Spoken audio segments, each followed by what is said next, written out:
Hey guys. Tonight we're walking straight into a shadowed gallery of crowns, each one gleaming, cracked, and just a little absurd. You've probably heard bedtime stories about noble knights and wise kings. But tonight isn't that kind of story.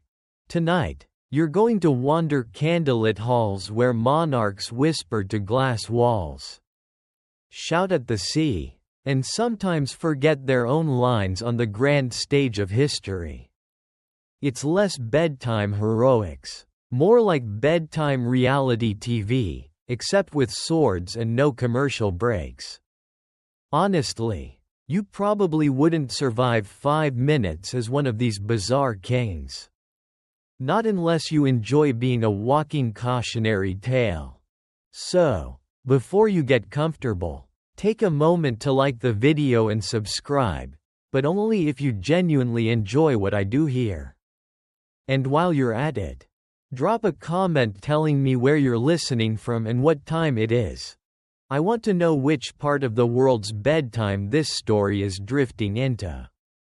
Now, dim the lights, maybe turn on a fan for that soft background hum, and let's ease into tonight's journey together.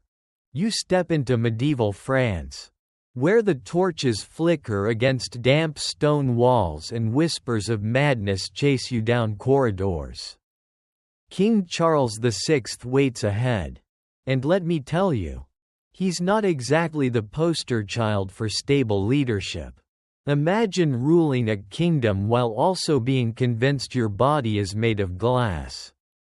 Yes, glass. Like a delicate goblet at a fancy dinner. He believed a bump or a hug might shatter him into shards. You picture courtiers walking on eggshells, terrified of breaking their king, like nervous interns handling the office printer on their first day. Charles's reign began with the usual pomp and promise. Banners fluttering, trumpets blaring, but then came the crack. Not just in his mind, but in the unity of France. He suffered violent fits, moments when he didn't even recognize his own family. In one infamous outburst, he attacked his own men during a procession, as if possessed by some invisible fury.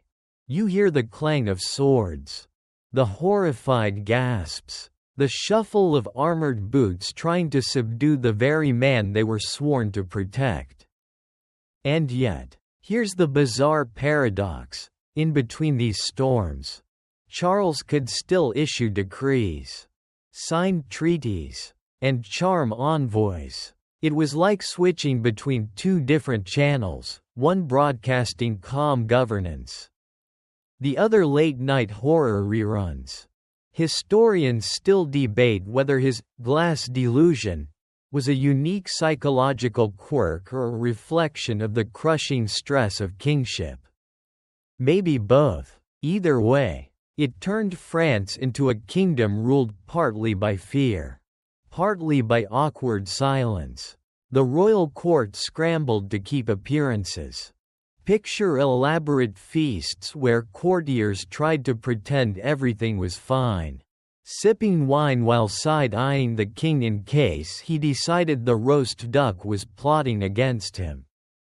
Rumors spread fast, whispers of curses, divine punishment, or even poisoning, and because this was the Middle Ages, people didn't exactly call a therapist, they called priests, physicians, or astrologers. One physician apparently suggested wrapping Charles in padded clothes to keep him safe, like medieval bubble wrap.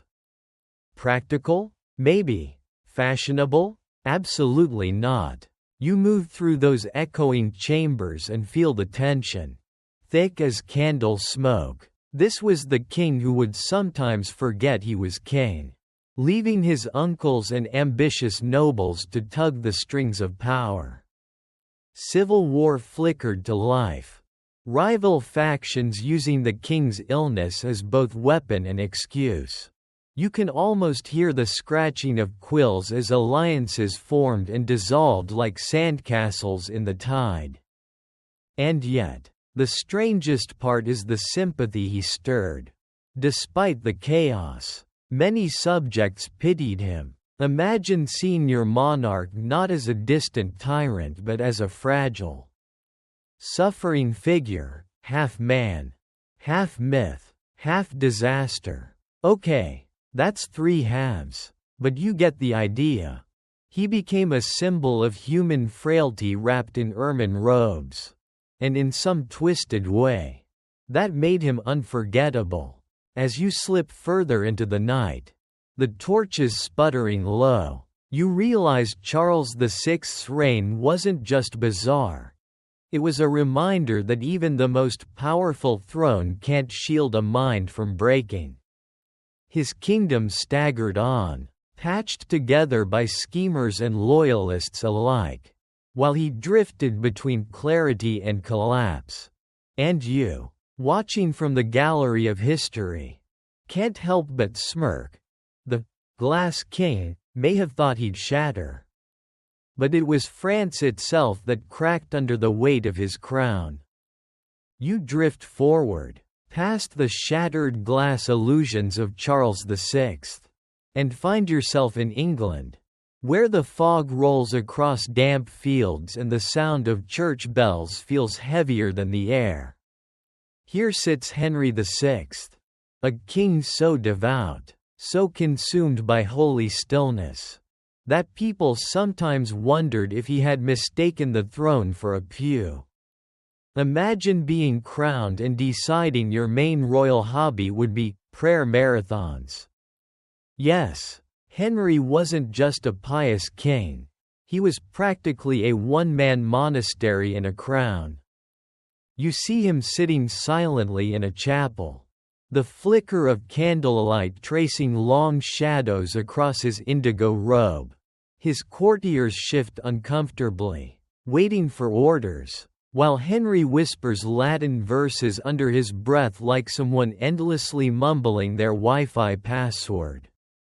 And when the court finally gathers courage to interrupt him, he waves them away with a holy calm, as though the business of running a kingdom were less important than the proper angle of a monk's chant. It sounds peaceful, right? But here's the joke. England in the 15th century wasn't exactly a meditation retreat. Wars with France still smoldered. Nobles bickered like toddlers fighting over toys. And the kingdom desperately needed a leader who could play politics with fire. Instead, they got a king who thought establishing colleges for scholars and chantries for priests was a higher priority than, say, keeping an eye on rebellious dukes.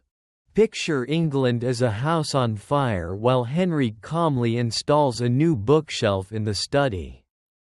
The contradiction was glaring. This was the man who founded Eton College, yes, that Eton, where centuries of elite boys would later strut around in tailcoats.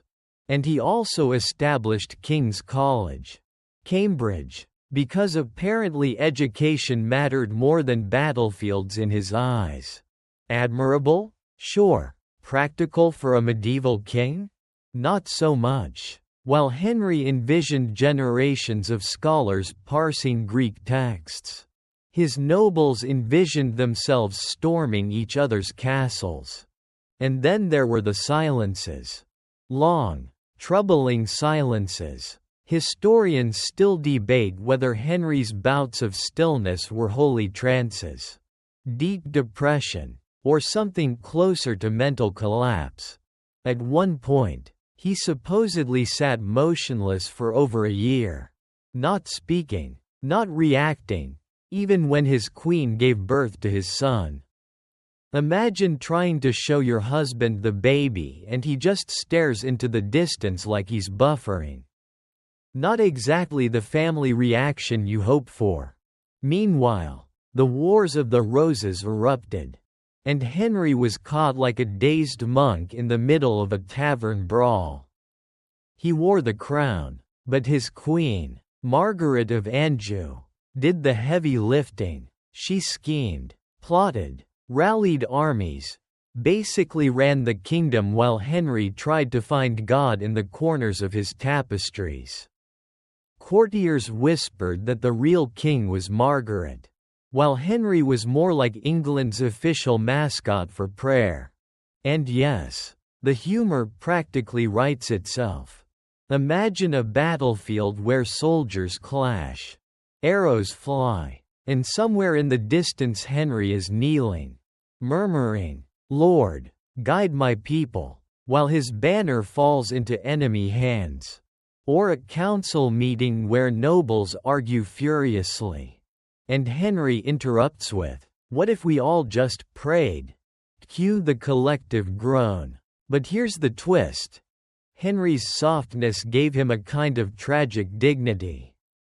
Unlike many medieval kings, he wasn't cruel, wasn't bloodthirsty. He truly believed peace and faith could save his realm.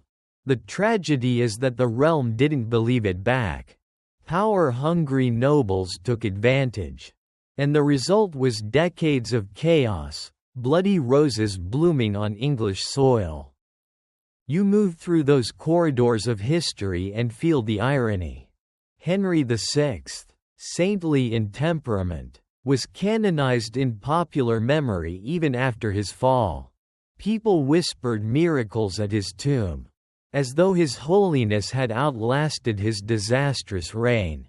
A king too gentle for the crown, too quiet for the storm.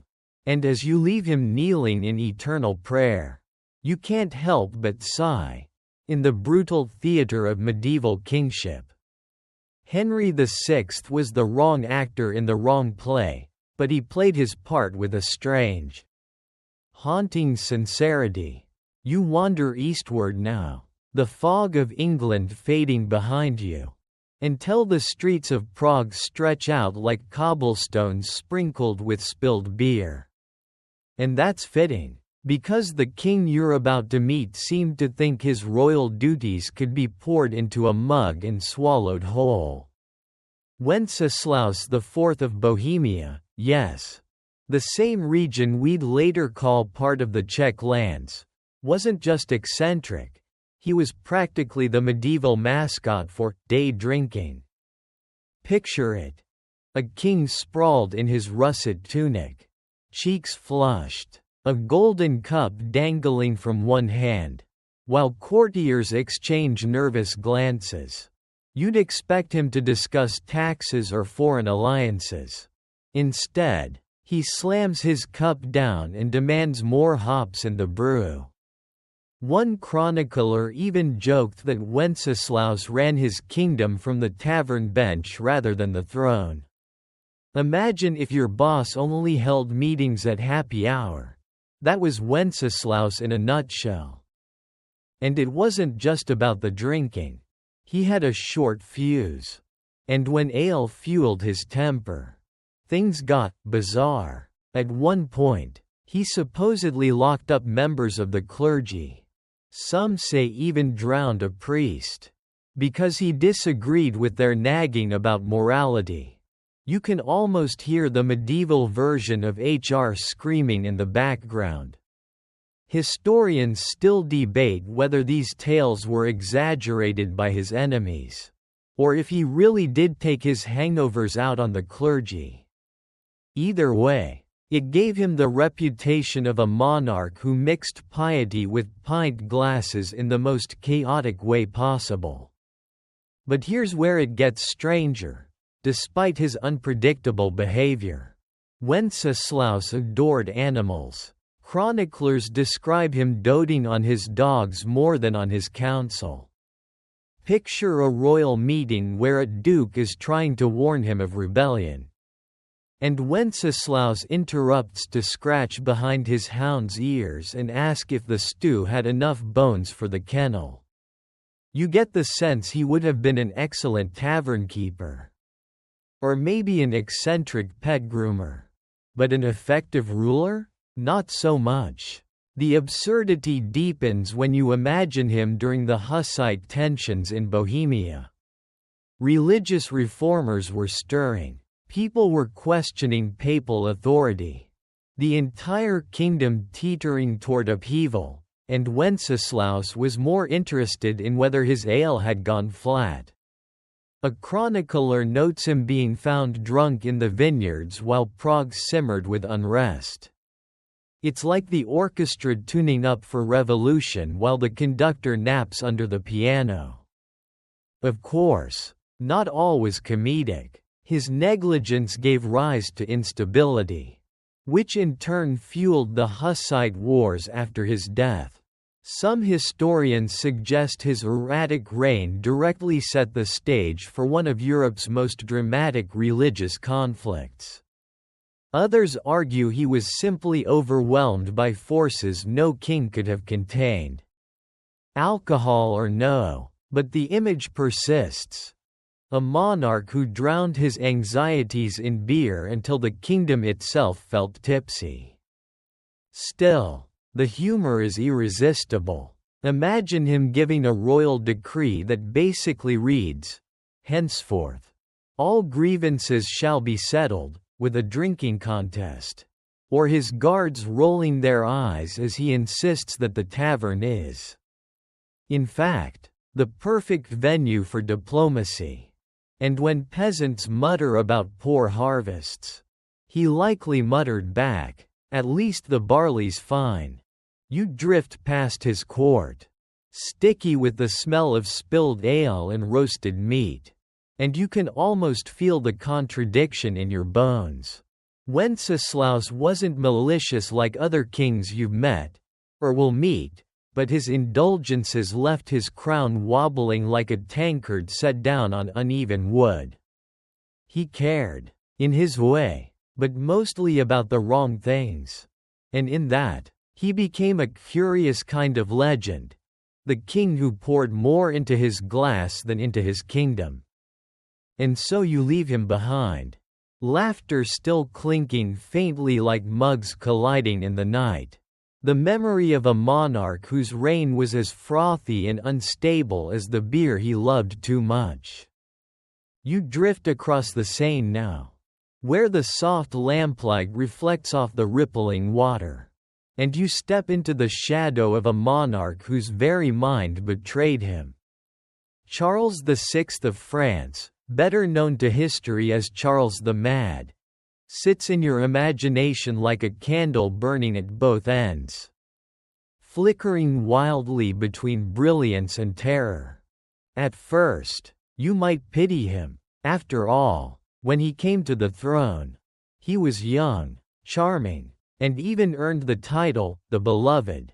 But that nickname aged faster than milk left in the sun. Soon, the whispers began, fits of paranoia, visions of betrayal, and violent outbursts that made his court fear for their necks. Picture it. You're a medieval noble trying to enjoy your roast pheasant when suddenly the king shouts that you're plotting against him and lunges across the table. Dinner parties at Versailles would later become glamorous. With Charles, they were gladiatorial. One of his most infamous episodes happened on a hunting trip. Riding with his knights, Charles suddenly believed he was being ambushed. In a frenzy, he turned on his own men, killing several before being restrained. The chroniclers say his eyes were wild, his voice shaking with certainty that demons had whispered in his ear. Some historians argue he suffered from schizophrenia or another severe mental illness. Others suggest it was poisoning, a curse, or just the cruel lottery of genetics.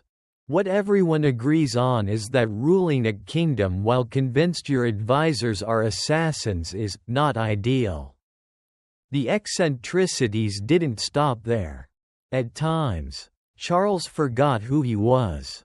He would wander the halls of his palace insisting he was made of glass. Yes, glass. He feared people would shatter him if they touched him too roughly. Imagine being a servant told to dress the king, only for him to shriek, "Careful, you'll break me," like living in a nightmare version of working at a fragile porcelain shop. This strange condition is now recognized by historians as the glass delusion, a peculiar psychological affliction that cropped up in Europe's late Middle Ages. And Charles wasn't the only one who suffered from it, but he was certainly the most powerful. The irony is almost theatrical. A king draped in velvet and gold, ruling over one of Europe's most powerful kingdoms, yet terrified of breaking like a goblet dropped on a stone floor. And the court? They had to play along.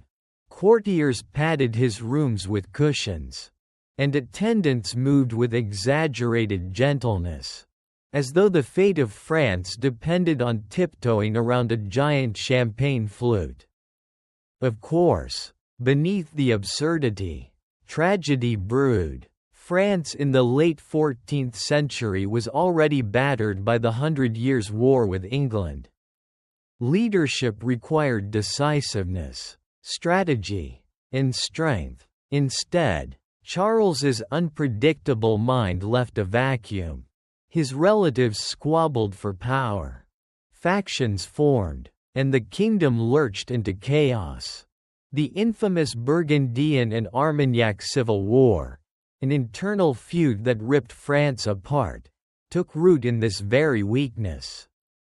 Some historians argue France's darkest crises weren't just because of foreign invasion, but because its king was mentally absent, pacing his chamber and warning people not to knock him over.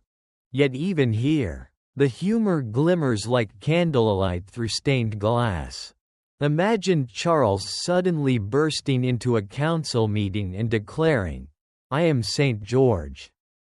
Also, please don't bump me, I'm fragile today." Or picture his bewildered advisors whispering, "Shall we proceed with the treaty?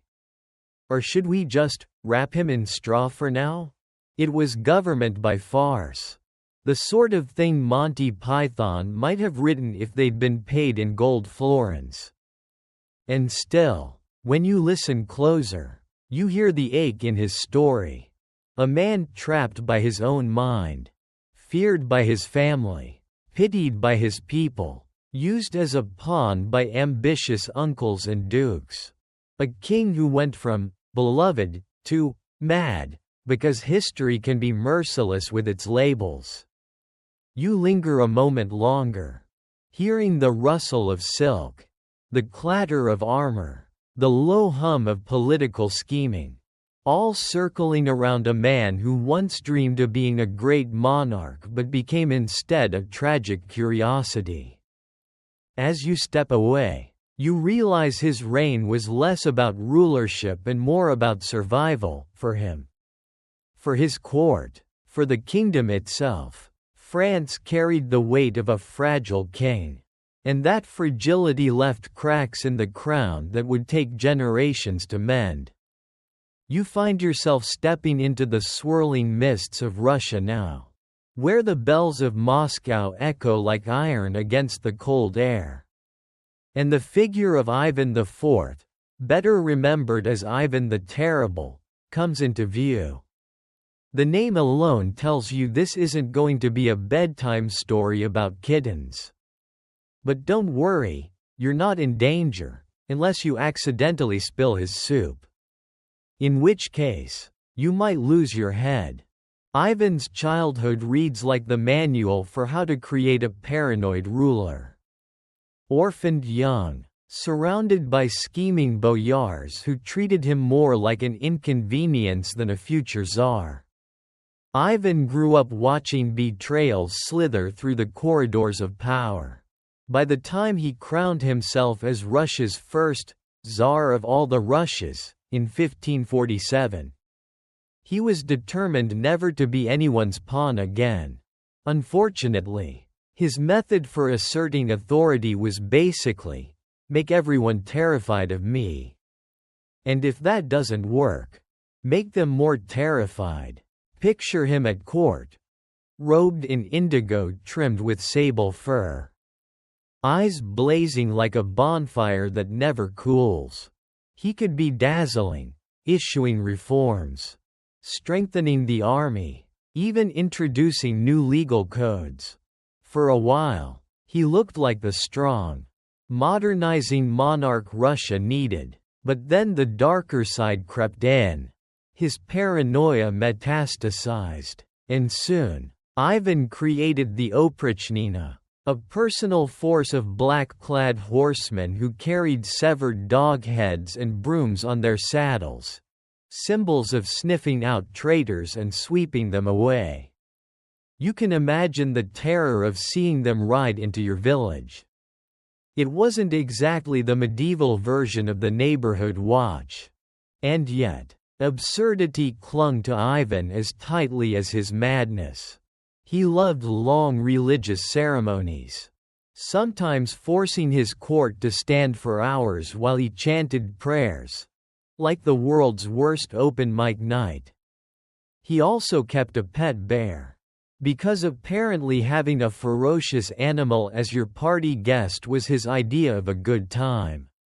Chroniclers record stories of Ivan getting drunk and unleashing the bear into banquets, laughing as terrified nobles scrambled under tables.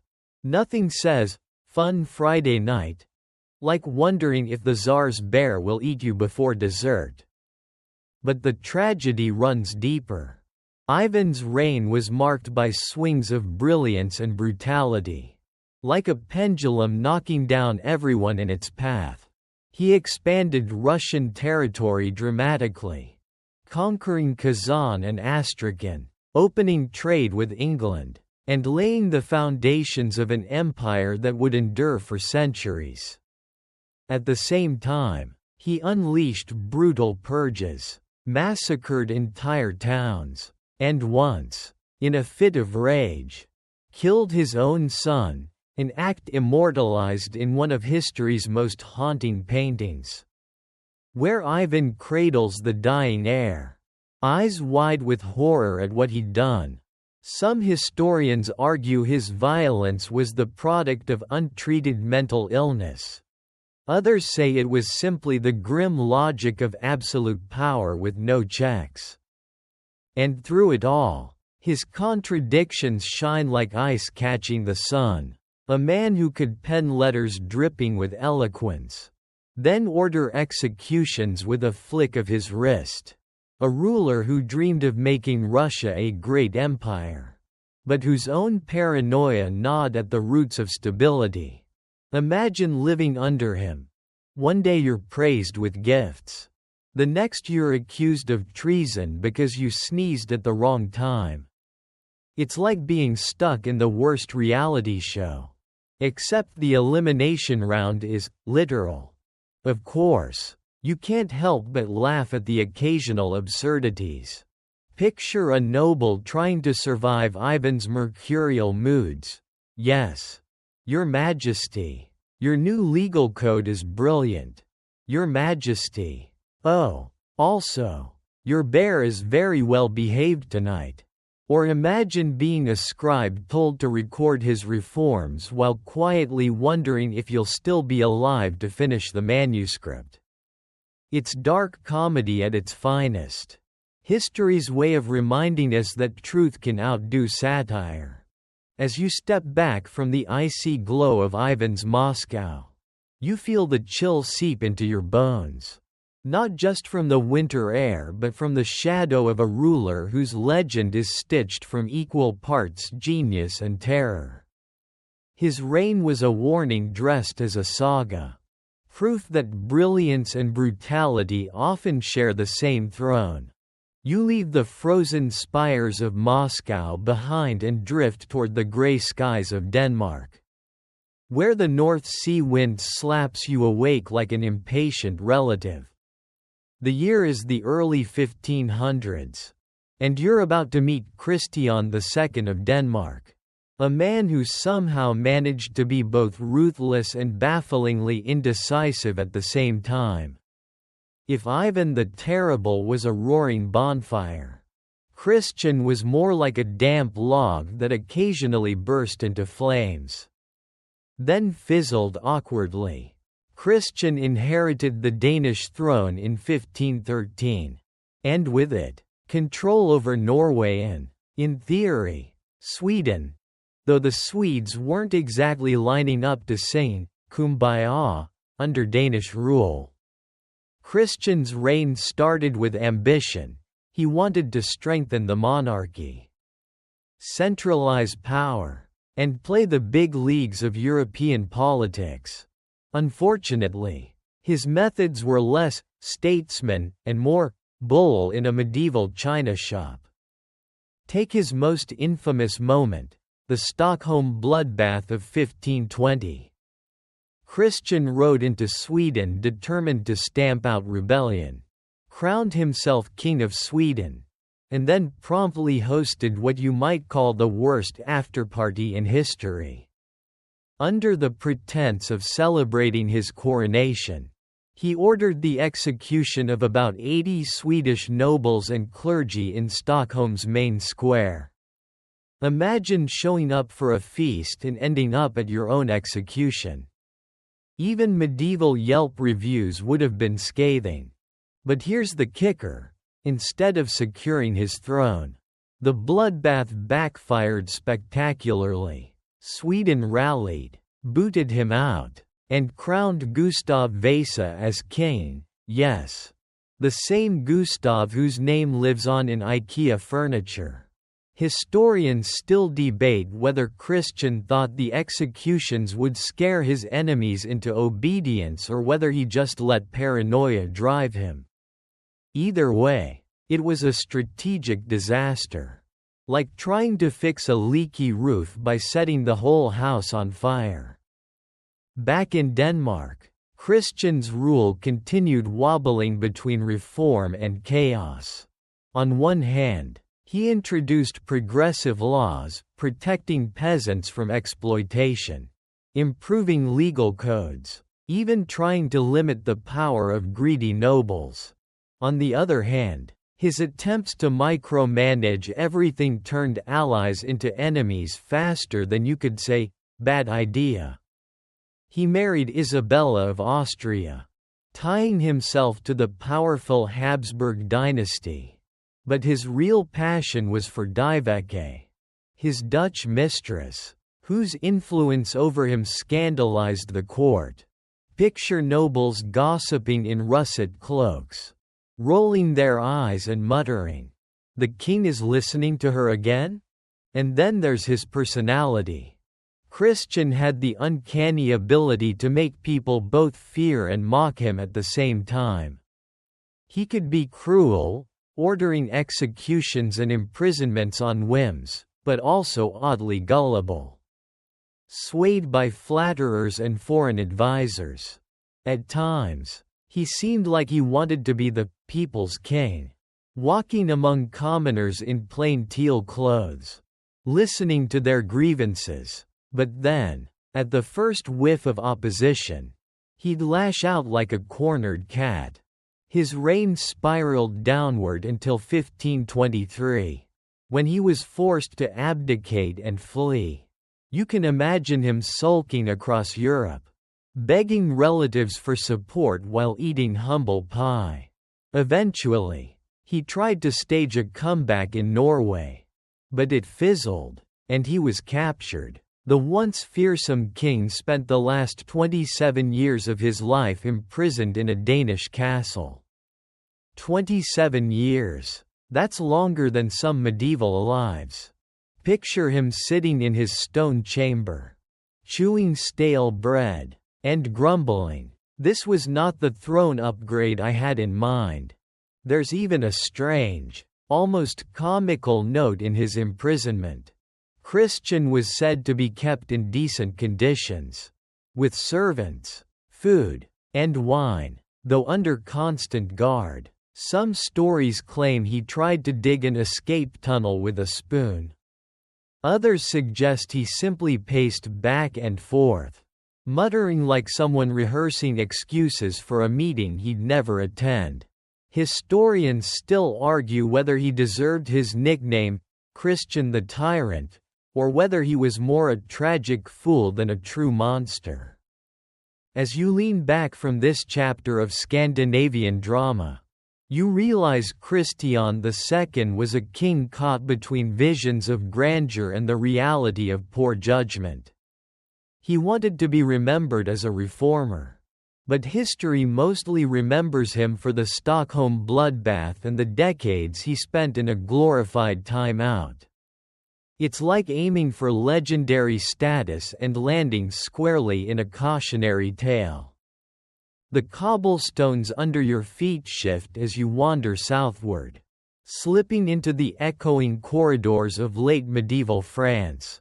Here waits Charles VI, crowned in 1380 and remembered with one of the strangest reputations a monarch ever carried: the king who thought he was made of glass. Yes, glass, as in fragile goblets, church windows, and that vase you once broke at your grandmother's house and swore you'd just glued back together. At first, Charles was called Le Bien-Aimé, the beloved. He was young, handsome, and full of promise, like a medieval boy band member about to drop his first hit. But that shine didn't last long. Soon he would earn a second, darker nickname, Le Folle, the Mad. His reign began with competence, but his mind started unraveling in ways both tragic and bizarre. One infamous incident happened in 1392. While marching with his army, Charles suddenly snapped. Convinced his men were plotting against him, he attacked his own knights in a wild frenzy, killing several before being restrained. From then on, bouts of madness came and went like unpredictable thunderstorms.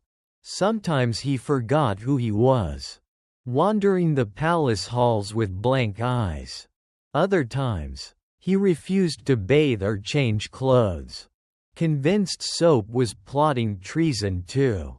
But the most surreal delusion was his glass phase. Charles became utterly convinced his body was fragile glass that could shatter at the slightest touch. He insisted on sewing iron rods into his clothing for protection, like walking around in medieval bubble wrap. Courtiers were forbidden to approach too quickly, lest they accidentally crack the king. Picture royal advisors shuffling toward him like waiters balancing soup, whispering, "Careful, he might splinter." Yet in the middle of this madness, Charles sometimes governed lucidly. During his stable moments, he issued decrees, signed treaties, and even enjoyed festivities. It was as though two kings lived in the same body, one rational, the other convinced he might shatter if hugged. Historians still debate whether Charles suffered from schizophrenia, bipolar disorder, or some unique medieval cocktail of stress and superstition. Whatever the diagnosis, his instability plunged France into chaos. The 100 Years' War was raging, and France desperately needed firm leadership. Instead, they got a ruler whose mind slipped like sand through fingers. Power shifted between ambitious uncles, scheming dukes, and his equally unstable queen, Isabeau of Bavaria. The court turned into a political playground, where factions plotted while the king sat quietly in padded chairs, muttering about his glass bones. And oh, the comedy laced with tragedy. Imagine an entire kingdom bowing to a monarch who needed cushions just to lean on a wall. Or a noble trying to deliver urgent news, "Sire, the English are advancing," only to be silenced with, "Not so close.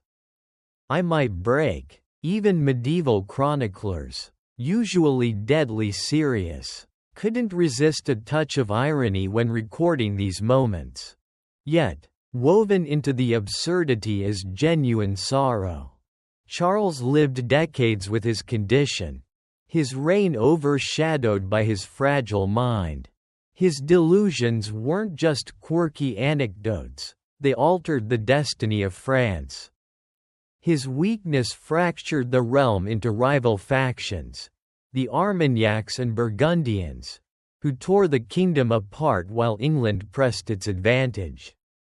The stage was set for disasters like the Treaty of Troyes, where his own daughter was married off to Henry V of England, making the French crown look like a prize in a grim family lottery. And still, Charles endured. Sometimes he was lucid enough to recognize the disaster unfolding, which might have been worse than ignorance. Imagine the torment of knowing your mind betrays you, of watching enemies carve up your kingdom while you're too fragile. 2. Glass. To stop them. When Charles finally died in 1422, after more than 40 years on the throne, France was at one of its lowest points. His reign is remembered not for victories, but for fragility, political, military, and deeply personal. A king who should have united his people instead became a symbol of vulnerability. Both absurd and tragic.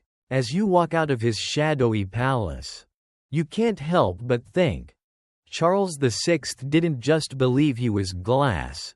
His kingdom itself shattered under his reign. Shards scattering across history. The air shifts as you wander farther south, crossing mountains into Castile, where the throne once belonged to a man history remembers with a nickname sharp enough to cut glass: Peter the Cruel. Now, if your friends call you cruel behind your back, that's already a bad sign. But when historians agree to slap the word onto your official title, you know things went spectacularly off the rails. Peter reigned from 1350 to 1369, and depending on whom you ask, he was either a harsh but fair ruler, or a blood-soaked tyrant who made Game of Thrones look like a soap opera about cuddly kittens. His defenders insisted he punished corrupt nobles and brought order to Castile. His enemies, however, claimed he enjoyed cruelty the way some people enjoy karaoke, loudly. Often, and with questionable taste. One story has him luring enemies into banquets under the promise of reconciliation. Picture it. Long tables of saffron-robed courtiers, goblets brimming with wine, laughter echoing under candlelight, and then, at a nod from Peter, guards leap in, swords flash, and the feast becomes less cheers and more screams. It's like RSVPing to a dinner party only to find out you're on the menu. But cruelty wasn't his only tool. He had a soft spot, or maybe a steel one, for justice. Depending on your perspective, Peter cracked down on noble privileges and insisted that even the powerful must face the law. Sounds noble, right? Except his methods usually involved executions, public humiliations, or banishments, which might explain why the nobles started whispering that he was less a king and more a medieval serial overachiever. And yet, Peter was not entirely monstrous. He was also passionate, fiery, and impulsive, a ruler driven by his emotions as much as his sword. His romance with Maria de Padilla, for instance, became legendary. Some say he truly loved her. Others argue she was simply another pawn in his relentless power games. When she died, he ordered her body exhumed so they could be married posthumously. Which is romantic if you're into the whole Tim Burton aesthetic, but also incredibly creepy. His reign was a storm of contradictions. One moment, he defended townsfolk against rapacious nobles. The next, he ordered executions so casually that courtiers joked about carrying spare parchment just to keep up with the death warrants. Some chroniclers even claim he personally carried out executions, swinging the sword himself. Imagine your boss not just firing you but actually bringing the axe to the office. And, naturally, history being history, his enemies twisted every act to make him look worse. Cruelty was a political weapon as much as a description. To his supporters, he was Peter the Just, a ruler who upheld law and punished corruption. To his foes, he was a nightmare with a crown.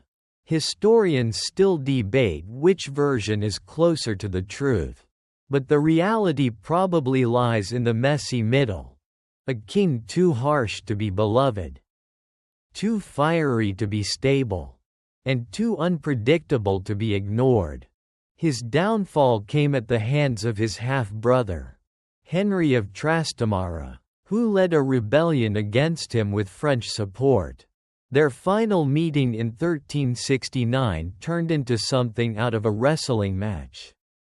The two brothers confronted each other in a tent, and the fight was so clumsy that it looked more like a tavern brawl than a royal duel. In the end, Henry stabbed Peter to death, allegedly with the help of a French knight who held Peter down. And just like that, Castile's cruel king was gone, leaving behind a legend soaked in both blood and contradiction. As you leave Castile behind, you can almost hear Peter's ghost muttering, "Cruel? I preferred just. Thank you very much." But history, like a stubborn nickname in high school, doesn't always let you pick. And now, your steps carry you toward Hungary, where another bizarre monarch waits, King Charles II of Naples. The king who spent most of his reign as a hostage. Ready to hear how ruling a kingdom from captivity worked out? You step eastward in your imagination, across the patchwork of medieval Europe, and land in Hungary's orbit, though tonight's king belonged to Naples, Charles II.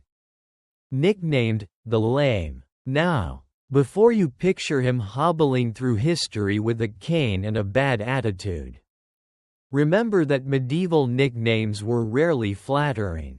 Still, Charles wore his like a badge of dubious honor, because his life was one long lesson in how bizarre it is to rule a kingdom while barely setting foot in it. Charles inherited his crown in the late 13th century. But there was one slight problem. He spent a huge chunk of his reign as a hostage in Sicily. Imagine becoming CEO of a company only to find yourself locked in a competitor's basement. For 7 long years, Charles languished in captivity after being captured during the War of the Sicilian Vespers. While he paced in chains, treaties were signed, battles fought, and nobles squabbled, all in his name. You'd think ruling from prison would be impossible. But medieval Europe had a knack for turning absurd into completely normal. Back in Naples, his wife, Mary of Hungary, became the de facto ruler. Picture her in a saffron gown, brow furrowed, trying to hold the kingdom together while her husband sent letters like, "Don't worry, darling, I'm ruling just fine from my cell." It's like getting texts from your partner insisting they've cleaned the house while you're standing ankle-deep in laundry. When he was finally released, Charles didn't exactly dazzle his people with vigor. His limp was the result of a battle injury, and it symbolized a reign forever half-hobbled. He leaned heavily on papal support, making him seem less like a monarch and more like a middle manager answering to Rome. Some historians argue that his endless compromises kept the peace. Others claim he was just too weak to push back. As usual, medieval historians debate whether Charles was pragmatic or simply pitiful. Yet here's the truly strange twist. Despite his captivity and shaky authority, Charles II managed to secure his dynasty's future. He married off children like a medieval matchmaker on overdrive, weaving alliances from Hungary to France. One of his daughters, Blanche of Anjou, married into the French royal line. Another, Eleanor, became Queen of Sicily. It's as though his body was confined, but his family tree was sprinting across Europe faster than a gossip at a wedding. And, in classic medieval irony, his nickname, the Lame, didn't really hinder his image. Chroniclers still painted him as pious, dutiful, and occasionally clever, though perhaps that was just the polite way of saying he didn't completely wreck things. He spent much of his later reign doling out land and privileges to loyal nobles, ensuring that the Anjou dynasty stayed entrenched in southern Italy long after his limp faded into legend. The image of Charles II is almost comic if you squint. A king clutching a scepter with one hand, a crutch with the other, trying to look regal while his wife, children, and the Pope all quietly run the show behind him. Was he bizarre? Absolutely. Ineffective? Maybe not entirely. But memorable? Without a doubt.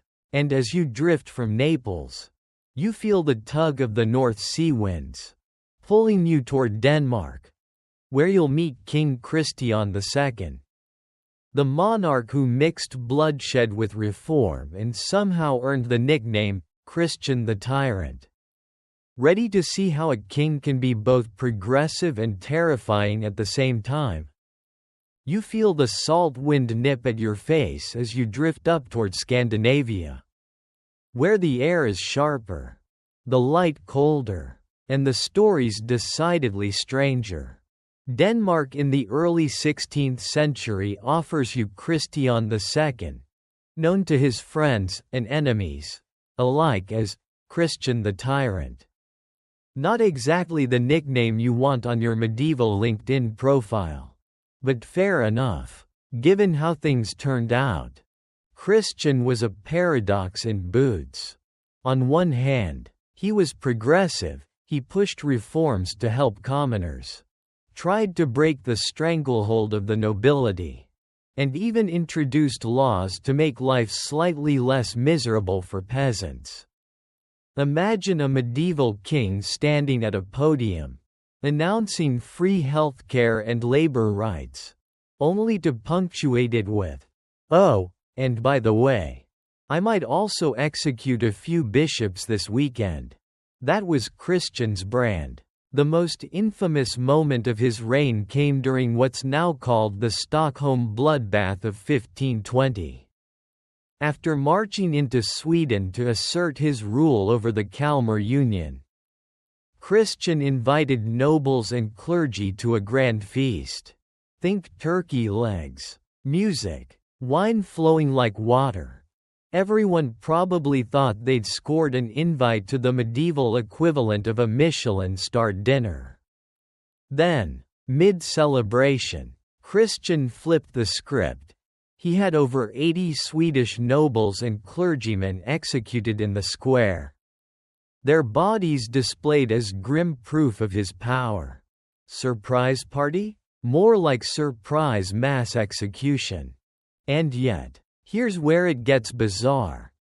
The same Christian who could orchestrate terror also championed social reforms that made him oddly popular among ordinary townsfolk.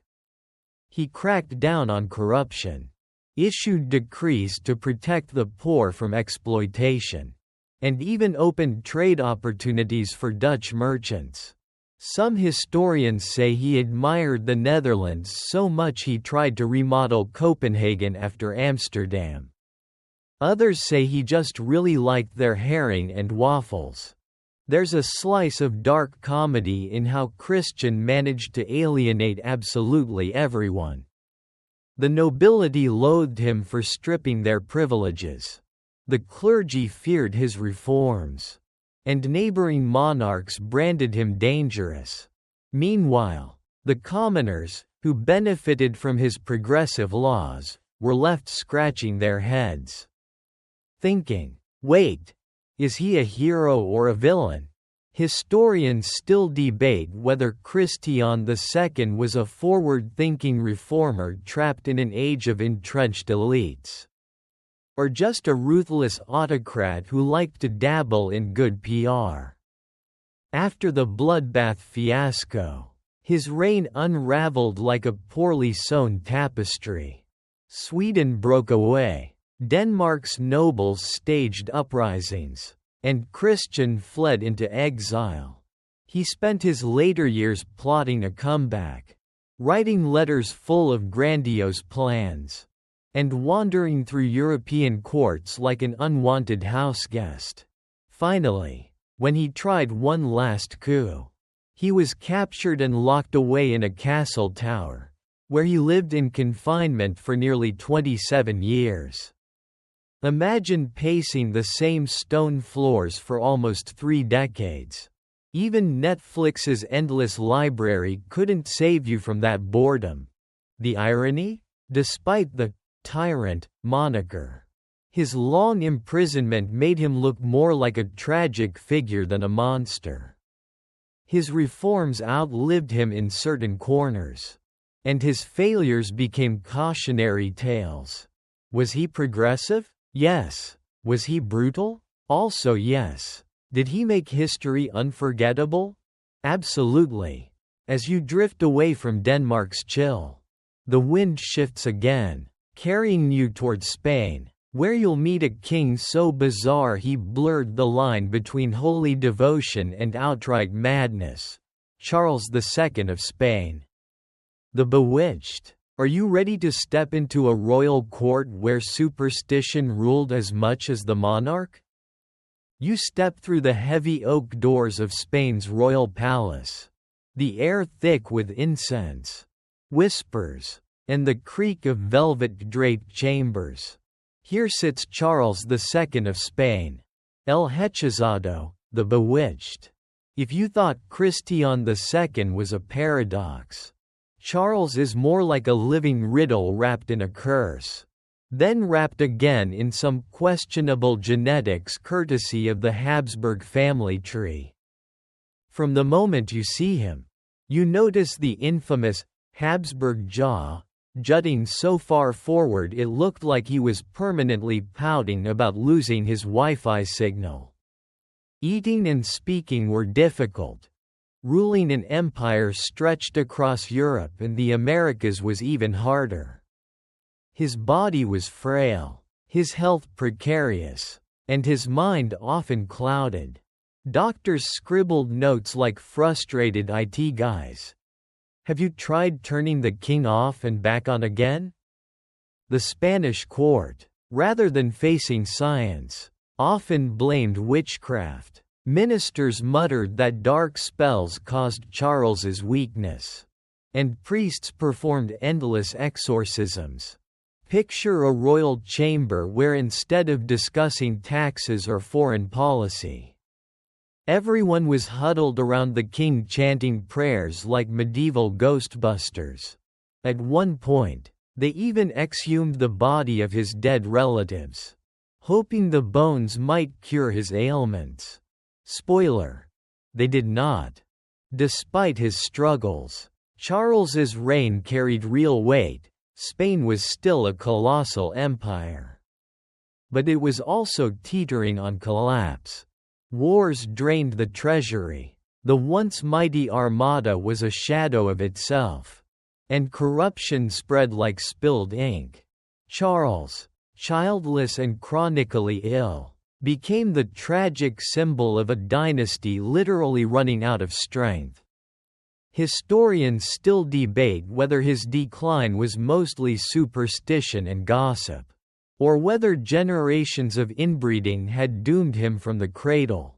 Either way, the poor man was more scapegoat than sovereign.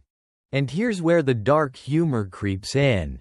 Imagine being blamed not just for your empire's decline, but also for random storms, bad harvests, and probably someone's soggy loaf of bread. Ministers would wring their hands, whispering, "It must be sorcery," as though Charles himself were cursed furniture from a haunted house. Meanwhile, the king sat quietly, struggling to eat dinner, perhaps wondering why he was being held personally responsible for the weather. What makes Charles II so bizarre is not just his frailty but how his entire reign became a stage for superstition. The court was filled with astrologers, priests, and quacks promising remedies. Some recommended powdered gemstones. Others concocted potions that sounded more like bad smoothie recipes. At times, even Charles seemed resigned, referring to himself as bewitched, as if he too believed his body was merely a vessel for fate's cruel joke. When Charles died in 1700, childless and exhausted, he left behind a power vacuum so massive it triggered the War of the Spanish Succession. Basically, his fragile life set off a European free-for-all that shaped the next century. Quite the legacy for a man who could barely hold a spoon steady.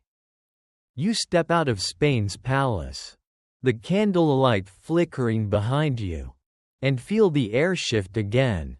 Across the Alps waits a monarch whose obsession with ritual and personal habits made him a legend not for power or conquest, but for being the Sun King, who rose and set on his own schedule.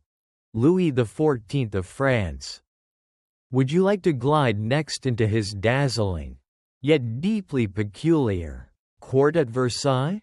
You glide now into the glittering corridors of Versailles, where mirrors multiply the light of thousands of candles and courtiers scurry like anxious bees around their sun.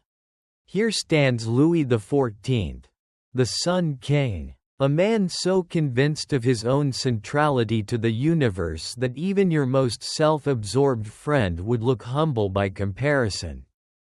Louis XIV wasn't bizarre because he was weak or cursed, quite the opposite.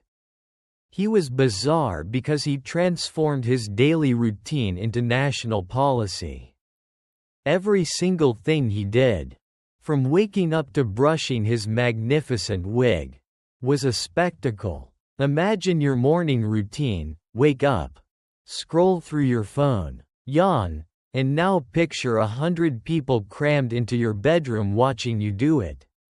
Taking notes, and occasionally asking if they could help hold your toothbrush. His ritual of the lever, the ceremonial rising, was basically a reality show centuries before Netflix. Courtiers competed for the honor of handing him a sock or adjusting his wig.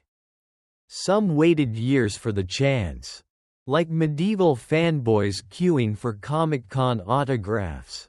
And yes, being the guy who handed the king his shirt could make or break your career. Historians still debate whether this level of micromanaged ritual kept the nobility loyal or just made the palace one very expensive sleepover.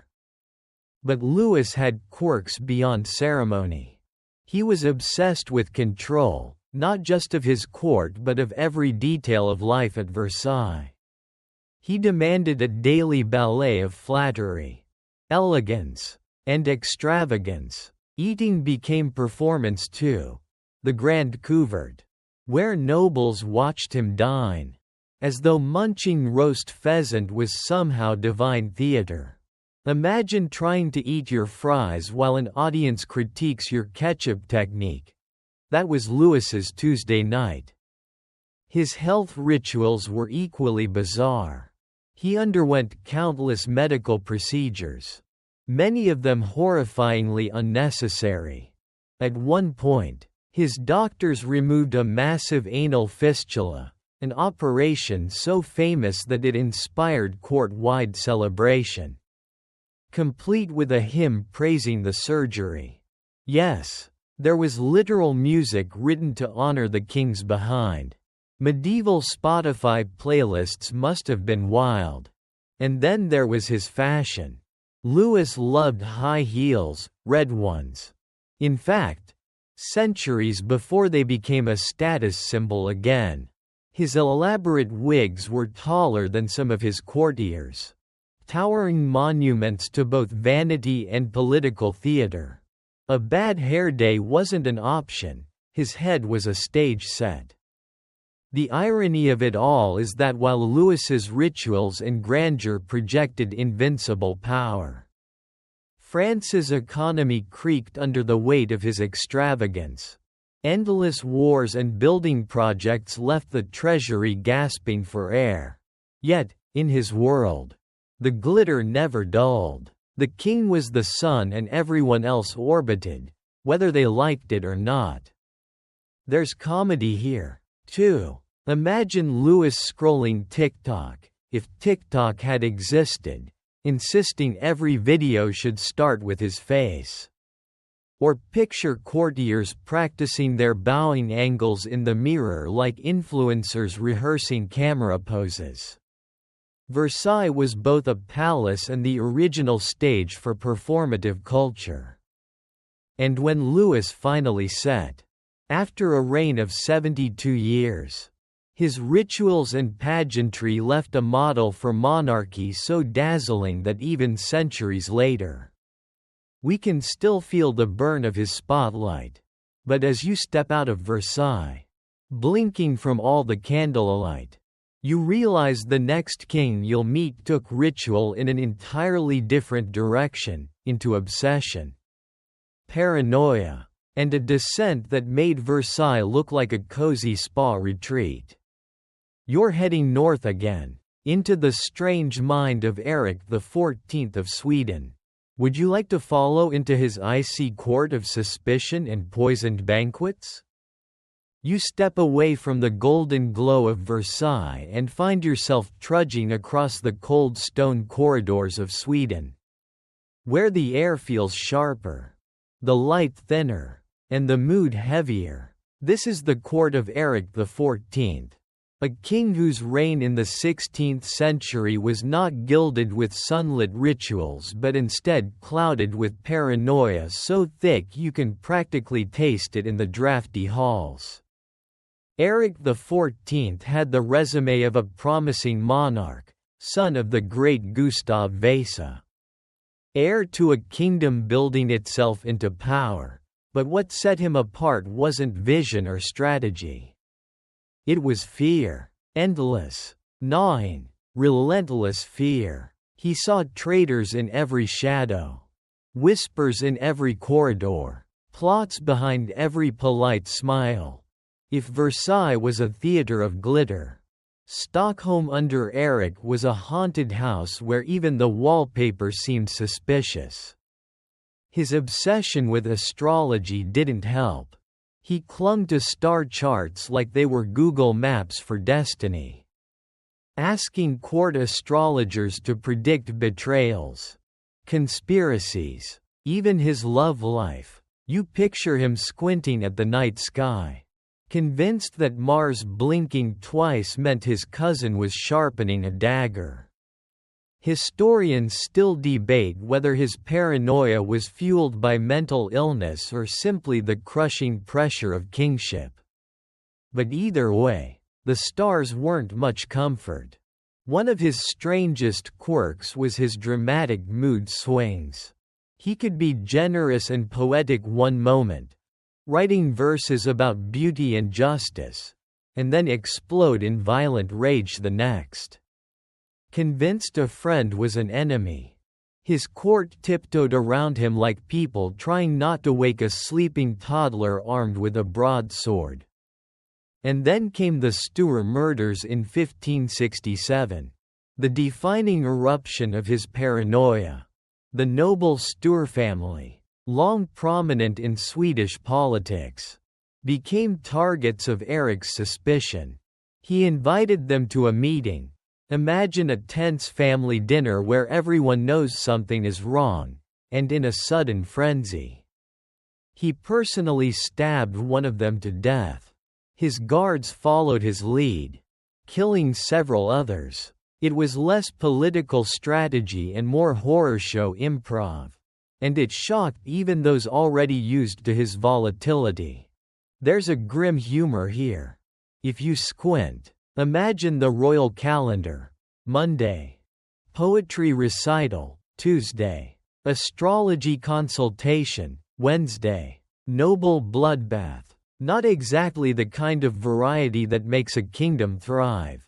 And you can picture his courtiers practicing their "I'm totally loyal" faces like bad actors at an audition, hoping the king didn't notice the sweat beading on their brows. Yet Erik wasn't only bizarre for his violence. His love life added its own drama. He pursued Elizabeth I of England for years, sending proposals that grew more desperate each time. She politely declined, repeatedly, because, honestly, who wants a paranoid pen pal with a habit of stabbing guests?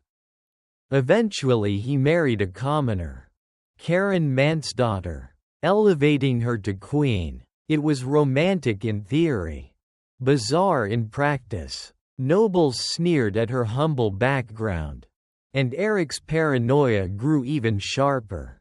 Convinced the aristocracy resented his choice. His reign unraveled quickly after that. His half-brother John, tired of Erik's instability, led a coup. Erik was imprisoned, deposed, and eventually poisoned, likely with a bowl of pea soup. Yes, the mighty king who once stabbed nobles with his own hand may have been undone by a spoonful of suspicious legumes. Historians still debate whether the poisoning was deliberate or accidental. But the irony lingers. A king who feared betrayal at every turn was probably right all along. You leave his court with a chill clinging to your bones. The echo of paranoia following you like footsteps just behind. Erik XIV may not have left golden halls or operatic spectacles, but he carved his place among bizarre kings by showing what happens when fear becomes the loudest voice in the throne room. And as you step out into the cold northern night, you can already sense the next story won't warm you much. Ahead waits Christian VII of Denmark, a king whose strangeness wasn't forged from fear but from the unraveling of his own mind, where the crown became less a symbol of power and more a burden that bent him into odd and tragic shapes. Shall we step into his flickering world next? You slip out of the cold corridors of Stockholm and into the softer flicker of candlelight in Copenhagen, where the throne belonged to Christian VII of Denmark in the late 18th century. If Erik XIV was paranoia wrapped in velvet, Christian was something else entirely. His reign read less like political history and more like a long, awkward diary of a man caught between madness and monarchy. Christian became king at just 17.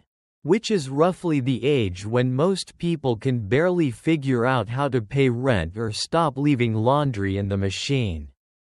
Imagine being told, "Congratulations, you're now responsible for an entire kingdom, oh.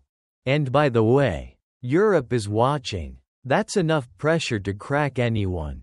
And Christian cracked early. His mental illness shaped almost everything he did. But not in a clean, clinical way, more like an unpredictable storm. He suffered from schizophrenia or something very like it, though doctors of the time had only words like insanity, or madness. Some days he was lucid, charming, even witty. Other days, he collapsed into nervous breakdowns, compulsive tics, or obsessive rituals. You never quite knew which Christian you'd get. Morning Christian might recite poetry. Afternoon Christian might strike a servant for no reason. And evening Christian might dance half-naked in the palace halls just to see people's reactions. One of his stranger habits was compulsive self-harm. He'd slap himself, scratch his body raw, or bite his own hands. Imagine a court trying to maintain its air of dignity while the king is literally biting his fingers in the middle of a council meeting. Courtiers reportedly began inventing excuses for him, mumbling things like, "Ah yes, His Majesty is rehearsing a new gesture of royal intensity." And then there was his marriage to Caroline Matilda of Great Britain, sister of King George III. Their relationship started cold. He was indifferent at best, cruel at worst. But into this awkward royal marriage stepped Johann Friedrich Strunzi, the king's physician. Strunzi gained Christian's trust, helped calm his outbursts, and soon began running the kingdom in his stead. And, yes, he also began an affair with Queen Caroline Matilda. You can already feel the tension bubbling like a soap opera. Strunzi wasn't just a schemer, though. He introduced Enlightenment reforms, abolishing torture, promoting press freedom, modernizing laws. For a brief, strange period, Denmark was ruled by a sick king, his English queen, and the German doctor who was both lover and de facto prime minister. Picture it like a reality show, 3 royals and a physician, Denmark edition.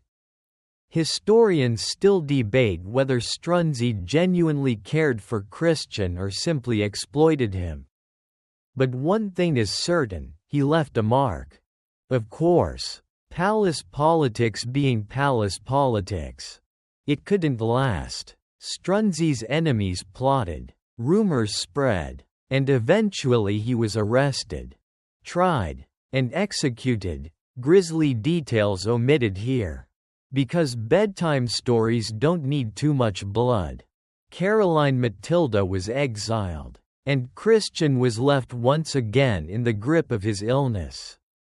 More a figurehead than a ruler.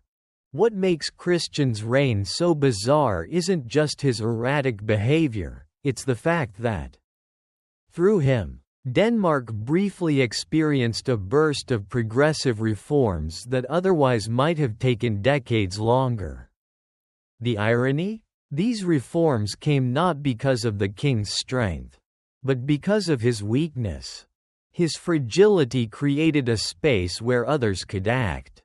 It's a reminder that history often stumbles forward in the strangest ways. Sometimes through the cracks in a crown. You linger in the candlelit palace, listening to the rustle of silk and the whispers of courtiers unsure whether to laugh or weep. Christian VII was both tragic and absurd. A man unsuited to the role but forever bound to it. His reign shows how monarchy can be both theater and tragedy at once, where the lead actor forgets his lines but the play keeps going anyway. And as you step into the next corridor of history, you sense another king waiting, one whose eccentricity wasn't born from paranoia or illness but from sheer flamboyance and audacity. Ahead lies the court of James VI and I, the king who united crowns but also scribbled about witches in his spare time. Ready to meet him? You leave the flickering chandeliers of Copenhagen behind and step into the damp, drafty corridors of Scotland in the late 16th century, where the young James VI waits, a bundle of nerves wrapped in regal robes. Later, Of course, he would also be James I of England, uniting the crowns after Elizabeth I's death. But before that triumph, James was already a bizarre figure. Equal parts scholar, showman, and conspiracy theorist with a crown. From a distance, James looked promising. He was bookish, eloquent, endlessly curious. If you'd met him in a modern library, he'd be that guy hovering by the occult section, loudly telling strangers about hidden knowledge, while also checking out every single Bible commentary. His reign was marked by intellectual fascination, and a touch of paranoia that often tipped into absurdity. Let's start with the witches. James didn't just believe in witchcraft, he studied it, obsessed over it, and even wrote a treatise called Demonology. Imagine a king taking time away from statecraft to publish what was essentially a horror manual, warning his people that witches were everywhere, in your barns, in your kitchens, probably hexing your laundry. He genuinely believed storms at sea were conjured by witches trying to kill him. And he launched witch trials in Scotland with grim enthusiasm. Some historians still argue whether James's obsession was political theatre to assert royal authority, or whether he truly believed dark forces were out to get him. Either way, bedtime in Scotland suddenly meant double-checking that no one had cursed your porridge. But James wasn't all paranoia. He was also flamboyant in his tastes. He adored pomp, pageantry, and dramatic symbolism. His entrances into cities were orchestrated like Broadway productions, with allegorical floats, poems read aloud, and James basking in the glow as if the whole kingdom were clapping just for him. Modern comparison? Think of a king who insists every staff meeting begin with a flash mob in his honor. He also had, shall we say, enthusiastic relationships with his male favorites, most famously Robert Carr and George Villiers. Duke of Buckingham, James doted on them with gifts, titles, and affection, often to the fury of his courtiers. One contemporary even muttered that the king's heart was too warm. Which, as historians speak for, he was definitely playing favorites. Some saw these bonds as deep political alliances. Others whispered they were romantic. James himself wrote poetry that, let's just say, wasn't subtle. And then there was his parenting style. James was the father of Charles I, the king who later lost his head in the English Civil War. Looking back, you can almost trace the awkward lessons Charles learned from his father. James taught him to love ceremony, but not how to deal with Parliament. It's like training your kid to drive by only teaching them how to polish the steering wheel. Still, James gave England something remarkable, the King James Bible. Commissioned during his reign, it became one of the most influential texts in the English language. Imagine a monarch so eccentric he could write about witches on one hand and sponsor a timeless masterpiece of literature on the other. Historians still debate whether James's vision was genuinely spiritual or if he simply wanted his name on a book that would outlast him. Either way, he succeeded. The humor of James's reign is in the contradictions. Here was a king who could barely walk without tripping over his flowing robes, who rambled endlessly in speeches, who clung to favorites like a nervous puppy. Yet he also stitched together the crowns of England and Scotland, shaping the future of Britain. He was a man who feared witches in the shadows but was fearless about scribbling his quirks into history. As you drift away from his candlelit studies, You can still hear him muttering about demons in the rafters, quills scratching across parchment as his courtiers nod politely. And you sense that the next ruler waiting in the wings is no less peculiar, Charles VI of France. The king who believed he was literally made of glass. Ready to step into his fragile world? You follow the dim torchlight down a corridor and step into late medieval France, where Charles VI, known to history as Charles the Mad, sits trembling on his throne. He is draped in saffron robes, though his courtiers whisper that no amount of gold cloth could keep him from shattering, because Charles believed, quite literally, that his body was made of glass. It sounds like the setup for a fairy tale gone wrong. A king who thought a careless bump might cause him to splinter into shards. He refused to be touched, insisted on reinforced clothing, and sometimes padded himself with iron rods sewn into his garments.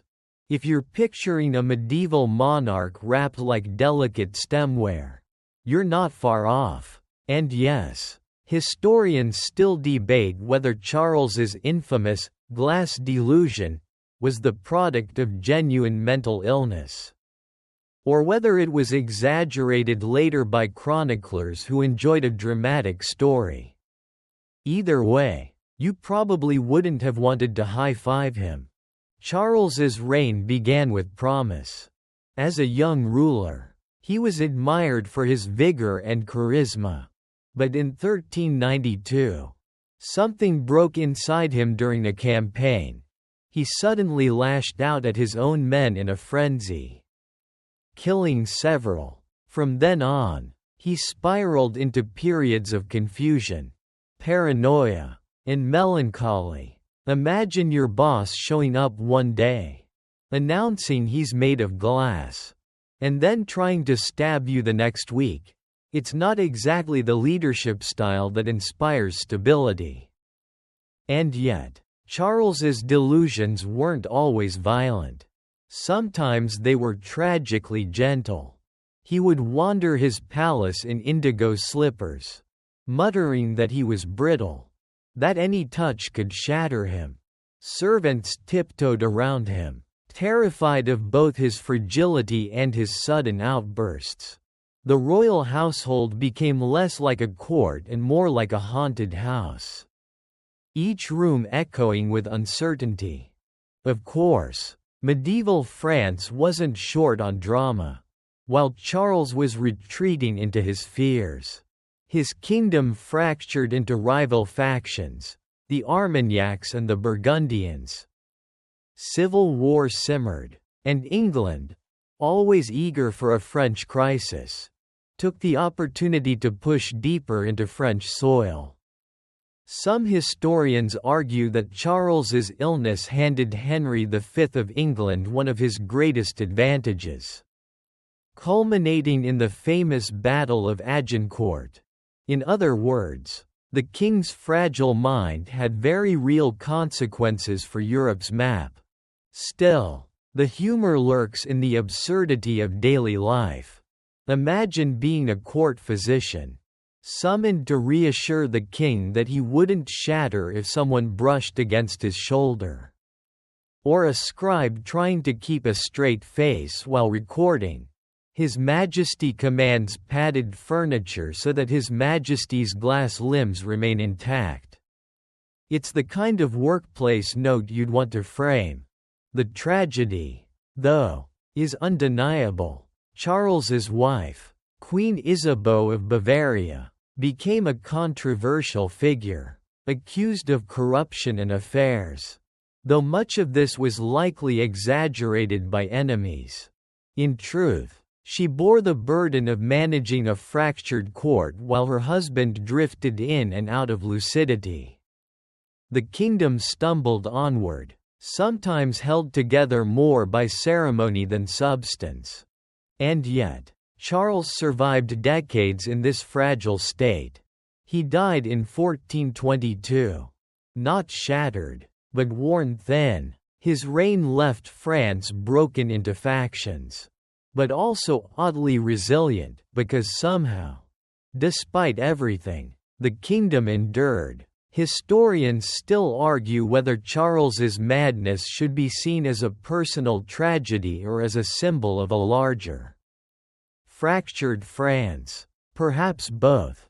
As you step back from the shadowy palace, you picture him pacing, whispering about his glass bones while courtiers bow and scrape, careful not to brush against him. The flickering light fades, and ahead you see another monarch waiting, this time in Russia, where cruelty, paranoia, and theatrical rage earned him a name that still sends chills: Ivan the Terrible. You step through the palace doors and find yourself in the icy corridors of Moscow, where Ivan IV of Russia, better known as Ivan the Terrible, paces with a staff in hand, his long beard catching the glow of candlelight. He was crowned the first Tsar of all Russia in 1547. And for a brief moment, people thought his reign might usher in stability. Spoiler: it did not. Ivan's childhood reads like the darkest fairy tale. Orphaned at a young age, left in the Kremlin surrounded by scheming boyars, he grew up neglected, half-starved, and humiliated. He supposedly amused himself by throwing animals off towers, something historians still debate whether to take literally or as a grim metaphor for his growing cruelty. Either way, it wasn't the kind of childhood that produces a well-adjusted adult. If today's psychologists could travel back, they'd have job security for decades. As Tsar, Ivan began with reforms. He created a more centralized Russian state, codified laws, even established a kind of parliament called the Zemsky Sobor. For a while, it looked promising, but then paranoia crept in. And paranoia is rarely the spice of good governance. After his beloved wife Anastasia died, possibly poisoned, Ivan's grief twisted into rage. He began to suspect conspiracies everywhere, seeing traitors in shadows and plots in candle smoke. Cue the Oprichnina, Ivan's private terror squad. Men in black robes riding black horses, armed with dogs' heads and brooms as emblems. Yes, dogs' heads, meant to symbolize sniffing out treason, and brooms to sweep it away. Imagine if your neighborhood watch dressed like a heavy metal album cover and started executing people, just in case. That was life in Ivan's Russia. The Oprichniki roamed, confiscating lands, burning villages, and executing nobles. Whole regions were left in ashes. Most famously the city of Novgorod, where thousands were massacred. And yet, Ivan could also be oddly theatrical. He sometimes staged mock trials, accusing his courtiers of treason while they trembled in confusion. Picture an office meeting where the boss hands out performance reviews. But instead of bad marks, it's death sentences. Not exactly a motivating HR strategy. Historians still argue whether Ivan's terror was methodical, designed to break the boyar's power, or simply the spasms of a mind unraveling. The darkest episode came in 1581, when Ivan, in a fit of rage, struck his own son and heir with his staff, killing him. That one act haunted his legacy forever. You can almost see it, the Tsar, realizing too late, cradling his dying son, his face twisted between fury and despair. A painter centuries later captured the moment in lurid color. And the image still chills those who see it. But Ivan wasn't all terror. He was also oddly intellectual. He wrote letters filled with biting sarcasm and dark humor, proving he was both literate and lethal. One of his exchanges with a critic reads like a medieval roast battle. Except one contestant could kill you at the end. And here's the strange irony. Ivan's reign, with all its chaos, helped shape the centralized Russian state. He expanded its borders massively, laying the groundwork for the empire that would follow. Yet he also left the throne weak at his death, leading to the time of troubles. It's as if he both built the house and set it on fire before leaving. As you step away from his flickering torchlight, the chill of Russia still clinging to your shoulders, you realize Ivan's epithet, the terrible, wasn't just about cruelty, it was also about awe, dread, and the sheer force of his presence. The shadows thin, and through them, another monarch emerges, this time a Danish king so eccentric he turned his obsession with moose, dwarfs, and alchemy into royal policy, Christian VII of Denmark. You push open the heavy oaken doors of a Danish palace and find yourself face to face with Christian VII of Denmark. A monarch whose reign in the late 18th century was less about governing and more about eccentric performances that could rival any surrealist theater. His crown may have been gold, but his grip on reality was more like porcelain, beautiful at first glance but prone to cracking. Christian came to the throne in 1766 at just 17. At first, the people expected a youthful, energetic ruler ready to modernize Denmark. Instead, what they got was a young king who preferred to spend his nights wandering Copenhagen in disguise, sometimes fighting random strangers in the street for fun, and other times playing pranks on his courtiers. Imagine a head of state whose foreign policy is basically a mix of street brawls and improv comedy. Historians still debate whether Christian's behavior was driven by mental illness, stress from court life, or simply a love of absurdity, but whatever the reason, the results were unpredictable. One of his stranger habits? He compulsively washed his hands, over and over, sometimes so obsessively that his skin cracked and bled. You could say he was ahead of his time in hygiene. But it wasn't exactly helpful when he also neglected state papers in favor of personal grooming rituals. Picture a cabinet meeting where ministers try to discuss trade agreements while the king is preoccupied scrubbing his nails for the 50th time. Christian also had a flair for humiliation, mainly of himself. He was known to slap nobles on the street just to watch their reactions, laugh loudly in solemn ceremonies, and even mimic foreign ambassadors during serious negotiations. There's a story that he once climbed onto tables mid-banquet, dancing wildly while tossing food at his own guests. Forget Netflix comedy specials, 18th century Denmark had its own live show starring the king.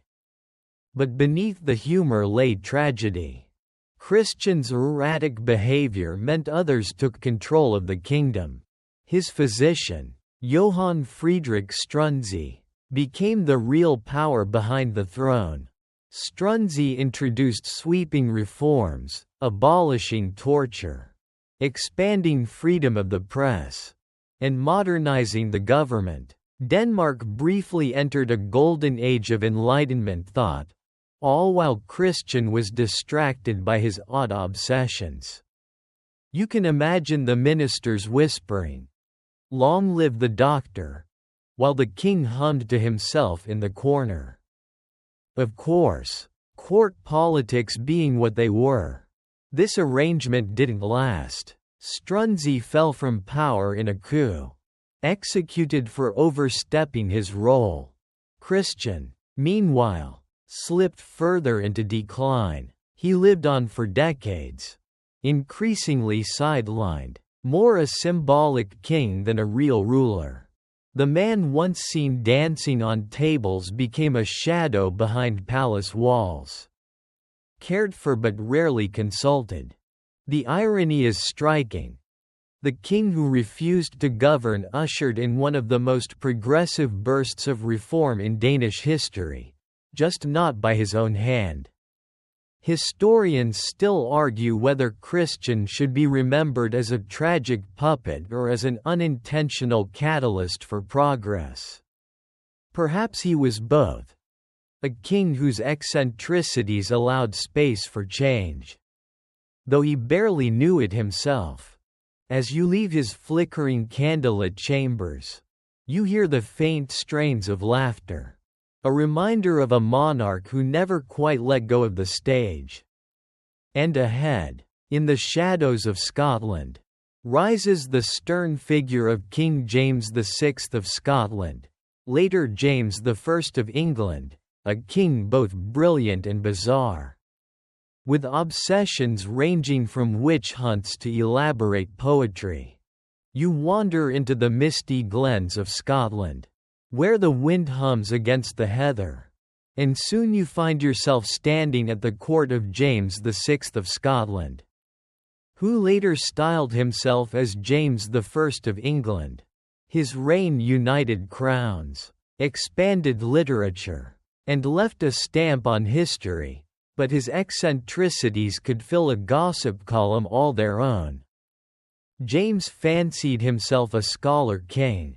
A man of letters, he wrote treatises on government, religious works, and even a manual on proper behavior.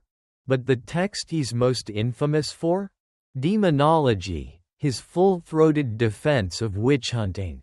Picture a monarch pacing his library in an indigo robe, candlelight flickering on his parchment, muttering about how witches stirred storms or cursed cattle. He didn't just believe in witches, he obsessed over them. He supervised interrogations, approved torture, and even personally cross-examined women accused of sorcery. Some historians still debate whether this was driven by genuine paranoia or a calculated political move to bolster his authority. Either way, his fixation gave Scotland one of the most brutal waves of witch trials in Europe. Oddly, the same king who hunted witches adored pageantry. He staged elaborate masks, early modern theatre meets costume ball affairs, where courtiers dressed in saffron silks and teal feathers, reciting poetry under shimmering chandeliers. James loved nothing more than to show off his court's sophistication, even if the same courtiers had been questioning suspects in a damp dungeon the night before. Imagine being whiplashed from accusations of sorcery in the morning to rehearsing rhymed couplets in the evening. It was like living in a very dark variety show. James also had peculiar personal habits. He was known to slobber when he spoke, often so vigorously that courtiers kept their distance to avoid the royal spray. He loathed bathing, preferring to wear the same russet garments until they nearly fell apart, which made him a less than fragrant companion. And yet, he insisted on lecturing his nobles about proper conduct, earning a reputation for hypocrisy. Think of it as the medieval version of someone giving a TED Talk on minimalism while hoarding 300 coffee mugs at home. His paranoia wasn't limited to witches. James also feared assassination almost constantly. He would check under his bed for attackers, refused to sleep without guards at the door, and nearly jump at the sound of a snapping log in the fireplace. This fear was not entirely unreasonable, after all. He had witnessed brutal plots against his mother, Mary, Queen of Scots. Still, His jittery vigilance gave the court a jittery rhythm of its own. And yet, James was also capable of remarkable vision. Under his reign, the King James Bible was commissioned, a literary masterpiece that shaped English language and culture for centuries. Here's the contradiction. The same man who fretted about witches blowing wind into sails also presided over one of the greatest cultural achievements in Western history. Historians still debate whether his personal eccentricities fueled his ambition or undermined his authority. So you picture him, half poet, half inquisitor, scribbling warnings about witches with one hand while commissioning translators to craft immortal prose with the other. It's as though two kings lived inside him, one terrified of shadows, the other determined to cast words that would shine forever. And as you step out of his drafty hall, the air thick with both incense and paranoia, you find yourself being pulled southward, where another monarch waits, Charles VI of France, remembered not for uniting kingdoms but for losing his grip on reality in spectacular, tragic fashion. You move now across the Channel into France, where the bells of Paris toll faintly, and at their center sits Charles VI, a king whose reign reads less like a political chronicle and more like the script of a surreal drama. They called him Charles the Beloved at first, but history remembers him better as Charles the Mad. And mad he was, or perhaps, as some historians argue, tormented by an illness no one then could name. You see him first riding out with his knights through the forest, sunlight slanting in ribbons across the trees. The court followed, banners of indigo and saffron fluttering overhead, until suddenly Charles pulled up his horse, eyes wide, and turned on his men with a scream. He drew his sword and, in a frenzy, attacked his own companions, cutting them down before he was restrained. That episode, the Bal des Ardents, marked the beginning of his long unraveling. His fits became legendary, frightening, and oddly theatrical, like a play nobody wanted tickets to. One of his strangest delusions was that he believed himself made of glass. Picture a king wrapped in teal velvet, refusing to sit down in fear of shattering, walking gingerly as if the mere act of bending an elbow could send shards flying. Servants padded his chambers with straw so he could shuffle about without fear. It would be funny, like a bizarre medieval insurance commercial, if it weren't so tragic. His courtiers whispered, doctors scribbled in bafflement, and the people of France wondered how a man so fragile could possibly carry a crown of gold.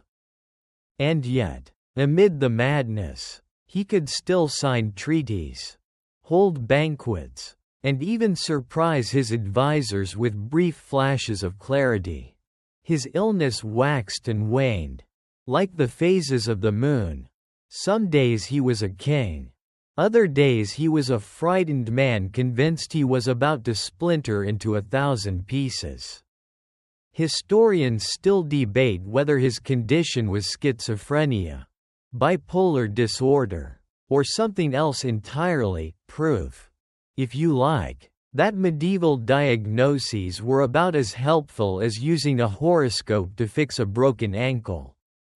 His madness bled into his policies. France, already reeling from the 100 Years' War, became prey to internal squabbles. Regents squabbled, dukes schemed, and Charles's wife, Isabeau of Bavaria, was accused of everything from corruption to outright treason. The kingdom fractured under the weight of a king who could barely trust his own bones not to betray him. Imagine trying to run a country when your monarch is terrified of bumping into the furniture. There was humor, albeit bitter, in how his court coped. Some courtiers bowed with exaggerated care, as though they, too, feared breaking him. Others muttered about tying cushions to his limbs, which might have made him look more like a stuffed toy than a sovereign. But beneath the nervous laughter, a grim truth settled. France's fate was tied to a man who could drift into delirium at any moment. And yet, Charles's reign lingered on for decades. He became a figure both pitied and feared, his fragility symbolic of a kingdom on the brink. The people began calling him Le Folle, the Mad. Not quite a term of affection, but not entirely scorn either. As though France itself recognized in his glassy delusions a mirror of its own fractured state. So you step softly out of his chambers, careful not to bump the imaginary glass, and the echo of his footsteps follows you. From here, your path bends northward, toward the windswept isles where another monarch, Eric of Pomerania, would prove that you don't need madness to be bizarre. Sometimes sheer incompetence and stubborn pride can be just as strange. You find yourself swept northward, across the chill waters of the Baltic, where the salt air tastes sharp and the gulls cry over storm-beaten ships. Here reigns Eric of Pomerania, a man who began with promise and ended as one of Scandinavia's strangest cautionary tales. Adopted as heir by Queen Margaret I, he inherited the Kalmar Union, Denmark, Norway, and Sweden, all bound beneath one crown. Imagine being handed a ready-made empire and deciding the best move is to juggle it blindfolded. At first, Eric seemed almost reasonable. He wore his indigo cloak well, strode confidently through gilded halls, and held court with a kind of theatrical flair. But beneath the velvet lay a streak of obstinacy that could rival the stiffest mule in Christendom. He believed he could tax his way to prosperity, and so he squeezed merchants and peasants alike until the Baltic trade wheezed. One historian quipped that Eric treated the sound toll, the fee for sailing through the Øresund Strait, like his personal subscription service. Except without the option to unsubscribe. His bizarre choices did not stop there. Eric fancied himself a pirate king, secretly supporting raiders known as the Vidal brothers. Picture it. A monarch sneaking coins to outlaws who then terrorized his own waters. It's like funding burglars and then acting shocked when your castle silver goes missing. The policy earned him the fury of the Hanseatic League, those powerful merchant towns who, unsurprisingly, preferred their goods shipped without surprise sword attacks. Court gossip painted him as increasingly detached.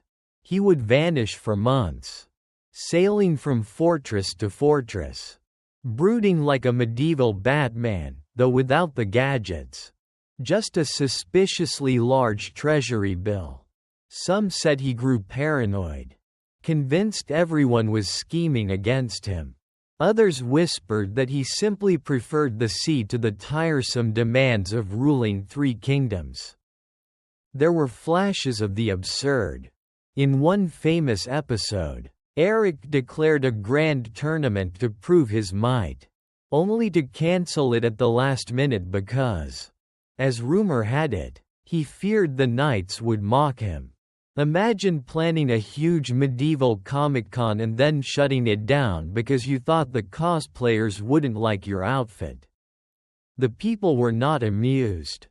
Discontent simmered, rebellion sparked, and eventually Sweden and Norway decided they'd had enough.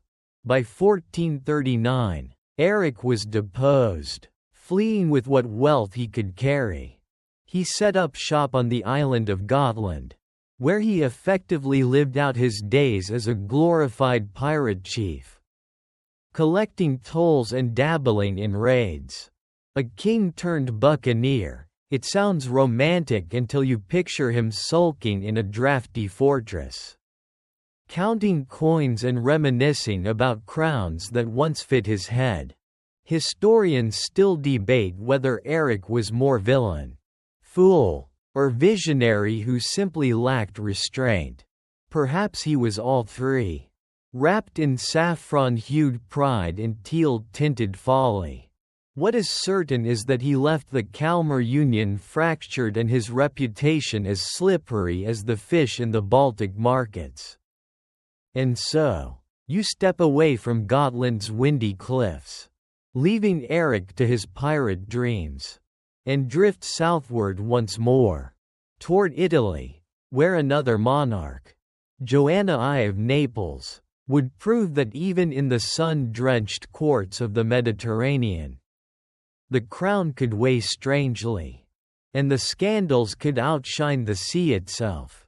The air grows warmer as you drift south, the salt tang of the Mediterranean brushing your lips, and suddenly you are standing in the gilded court of Joanna I of Naples, a queen whose reign was a theatre of devotion, scandal, and survival.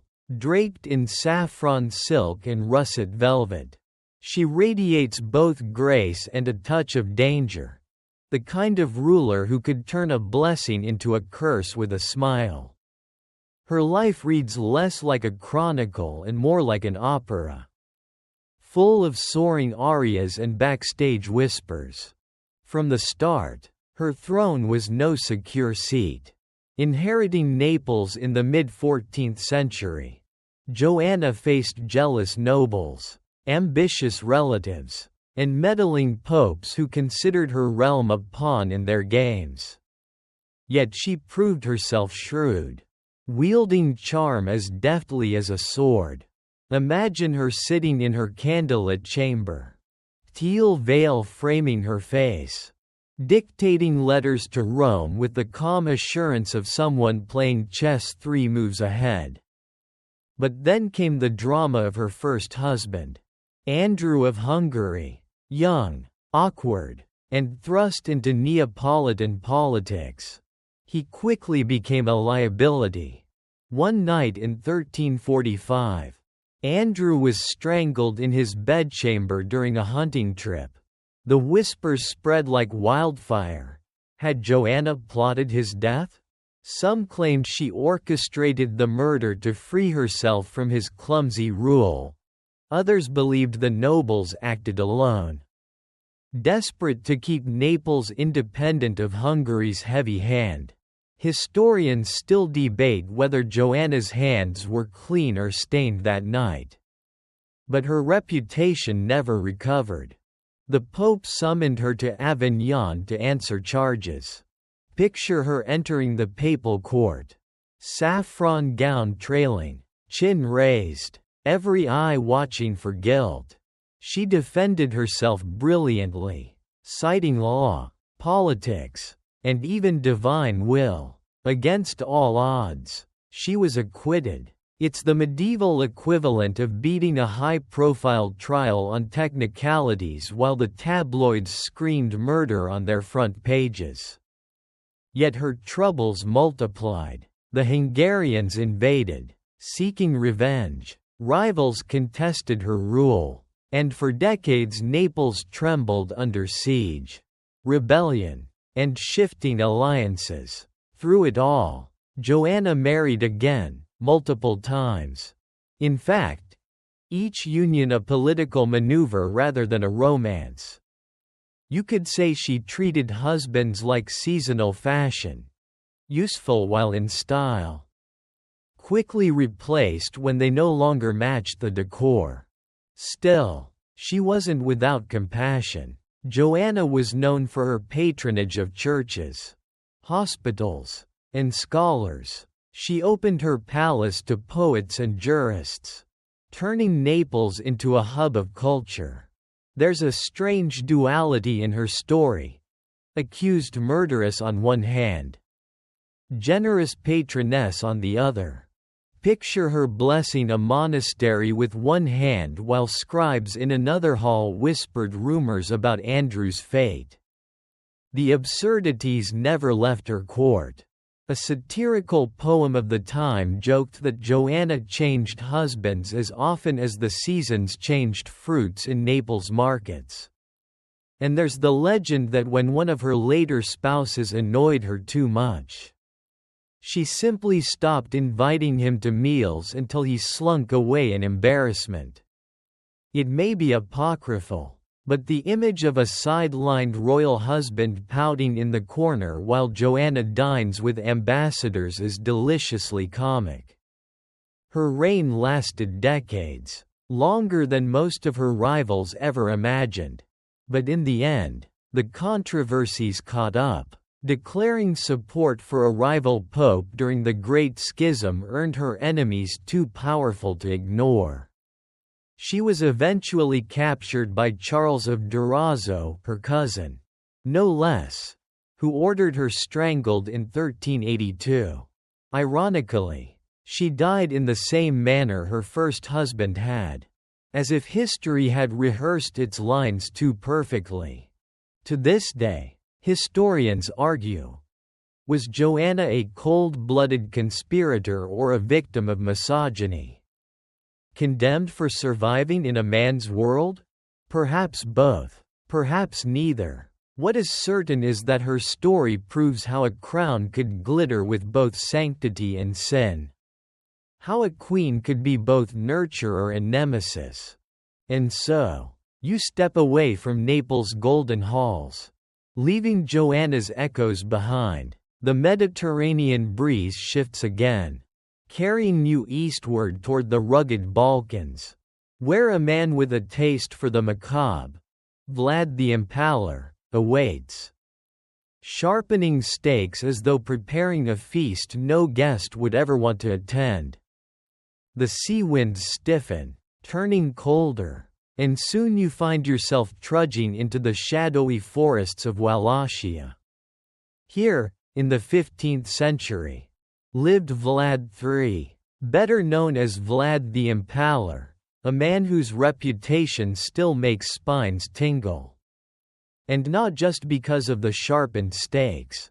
The air smells of pine sap and damp soil. But there's also something metallic in it, as if the land itself remembers blood spilled long ago. You catch a glimpse of him, tall, pale, indigo cloak trimmed with fur, mustache bristling like a warning sign. His eyes seem to weigh every stranger as potential prey, or perhaps as potential propaganda.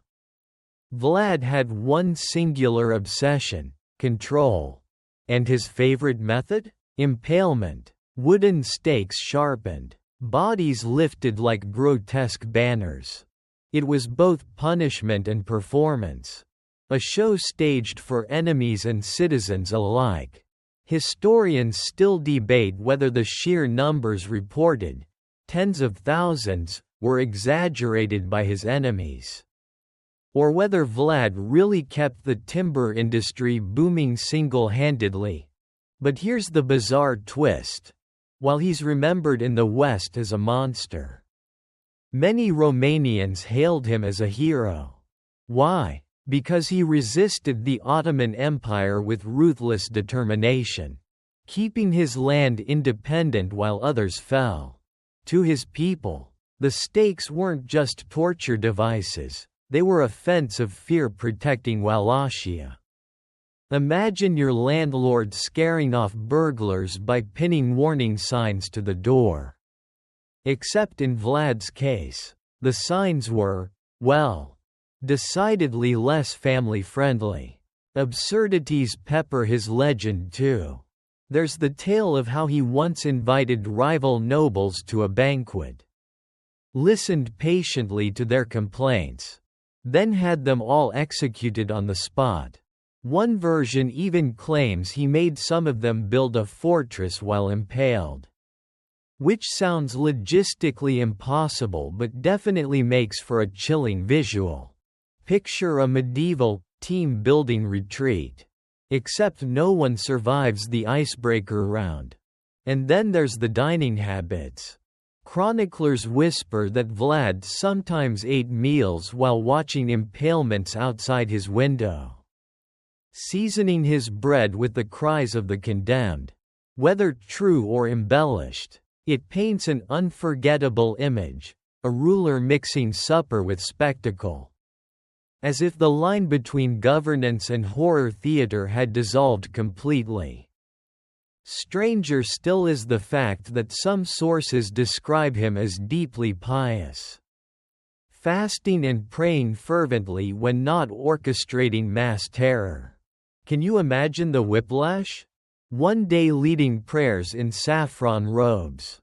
The next day raising stakes in russet armor. Historians still argue whether he believed he was serving God's justice or simply serving his own paranoia. Of course, Vlad's most enduring legacy wasn't written in court records but in Gothic imagination.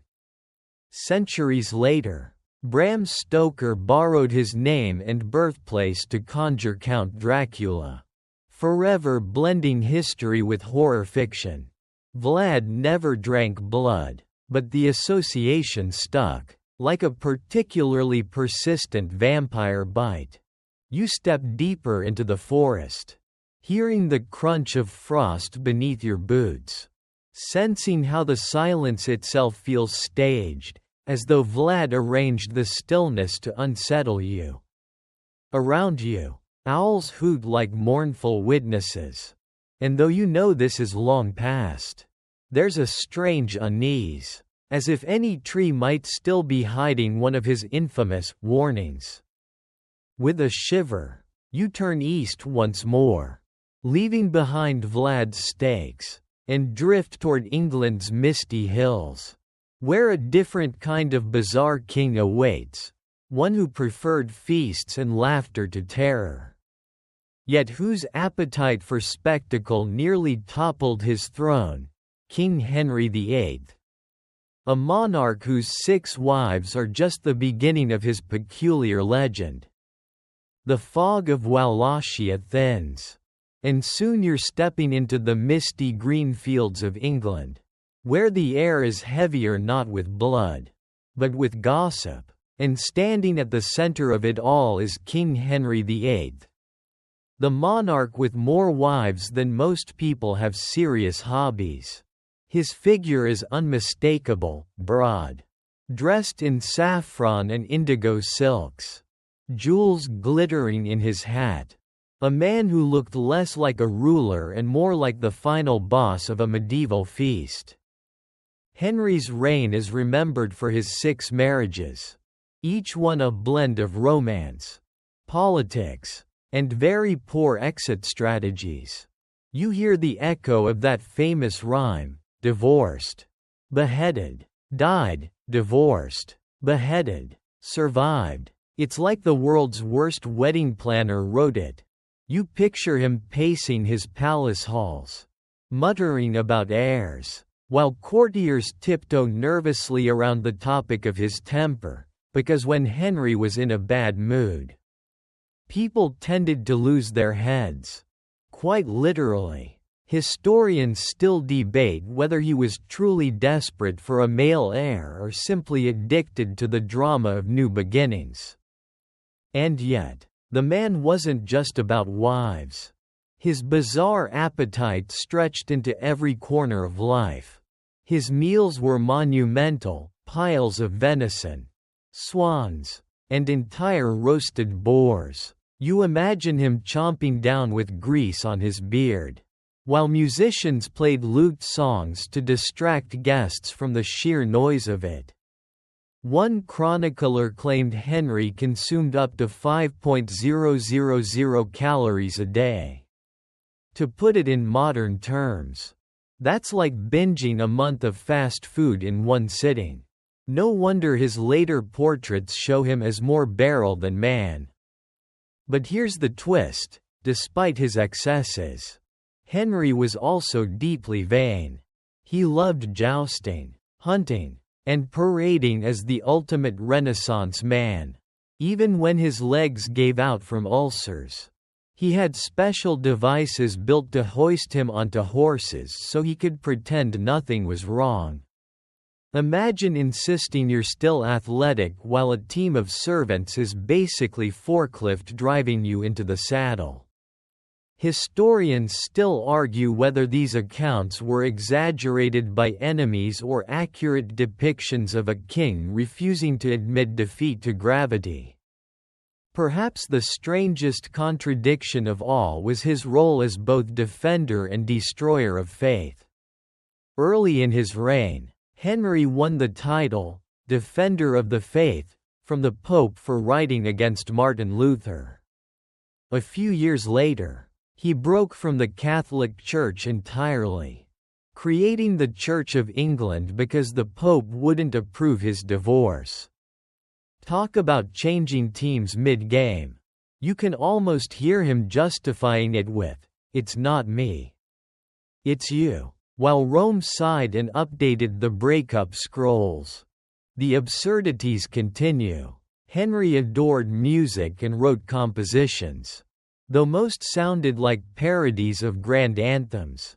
He once challenged Francis I of France to a wrestling match, lost embarrassingly, and sulked about it for weeks.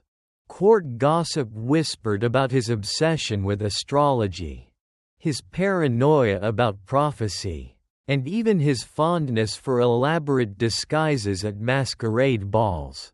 Picture a 300-pound monarch trying to sneak into a party dressed as a humble shepherd. Spoiler alert. Everyone noticed. You wander through his great palace of Hampton Court. The russet tapestries heavy with scenes of triumph. The air smelling faintly of roasted meat and waxed floors. The echoes of laughter, of clashing plates, and of whispered betrayals hang in the halls. And though Henry looms in memory as both tyrant and entertainer, you sense that what truly made him bizarre was his refusal to be ordinary. He wanted everything: wives, power, music, religion, all on his terms. And he bent history itself to satisfy that appetite. As the great kitchens fade into silence, you step across the channel once more, the cold air biting sharper. Ahead waits the stony grandeur of Denmark, where a very different monarch plotted his eccentricities not in marriages or feasts, but in the strangest obsession with witchcraft trials the medieval world ever saw: King Christian IV, whose paranoia about witches nearly consumed his kingdom. The damp winds of Denmark brush against your cheeks as you step into the court of King Christian IV. A monarch whose life was a curious mix of ambition, paranoia, and enough witch hunts to make Salem look like a casual book club. He reigned for nearly 60 years, longer than most monarchs of his era. And yet his legacy is littered not only with castles and wars but also with the eerie smoke of pyres lit in the name of rooting out sorcery. You find yourself in a hall lit by teal and saffron banners. Christian pacing with a furrowed brow, muttering about storms at sea and enemies lurking in shadows. His obsession began when a voyage to fetch his bride was nearly wrecked by fierce winds. Rather than blaming, the weather, he declared witches were responsible. It's the medieval equivalent of blaming hackers every time your internet drops. Historians still debate whether he truly believed in this dark power or whether it was a convenient excuse to tighten control over his uneasy kingdom. The trials that followed were grim spectacles. Ordinary women, midwives, widows, or anyone who seemed just a bit eccentric, were dragged before judges, accused of dancing with the devil, and often condemned with little more than rumor. You picture Christian watching from a high-backed chair, his indigo cloak heavy with fur, as trembling prisoners begged for mercy. To him, it wasn't cruelty, it was protection of the realm. To everyone else, it was terror dressed up as righteousness. And yet, like all bizarre kings, his life was a seesaw of contradictions. While he ordered witch burnings, he also poured money into building magnificent Renaissance castles, fountains, and entire towns. He wanted Denmark to shine like a northern jewel. And for a while it did. You can imagine him strolling through new marble halls, pointing proudly at tapestries, while his subjects whispered about the latest neighbor dragged off for conjuring storms. The contrast is unsettling, beauty in one hand, flames in the other. His eccentricities extended to his personal habits too. Christian loved parties, drinking, and music, often blurring the line between royal dignity and frat house chaos.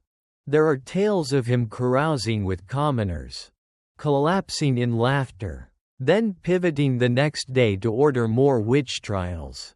Imagine a boss who hands out beer at lunch and pink slips by dinner. It kept everyone on edge.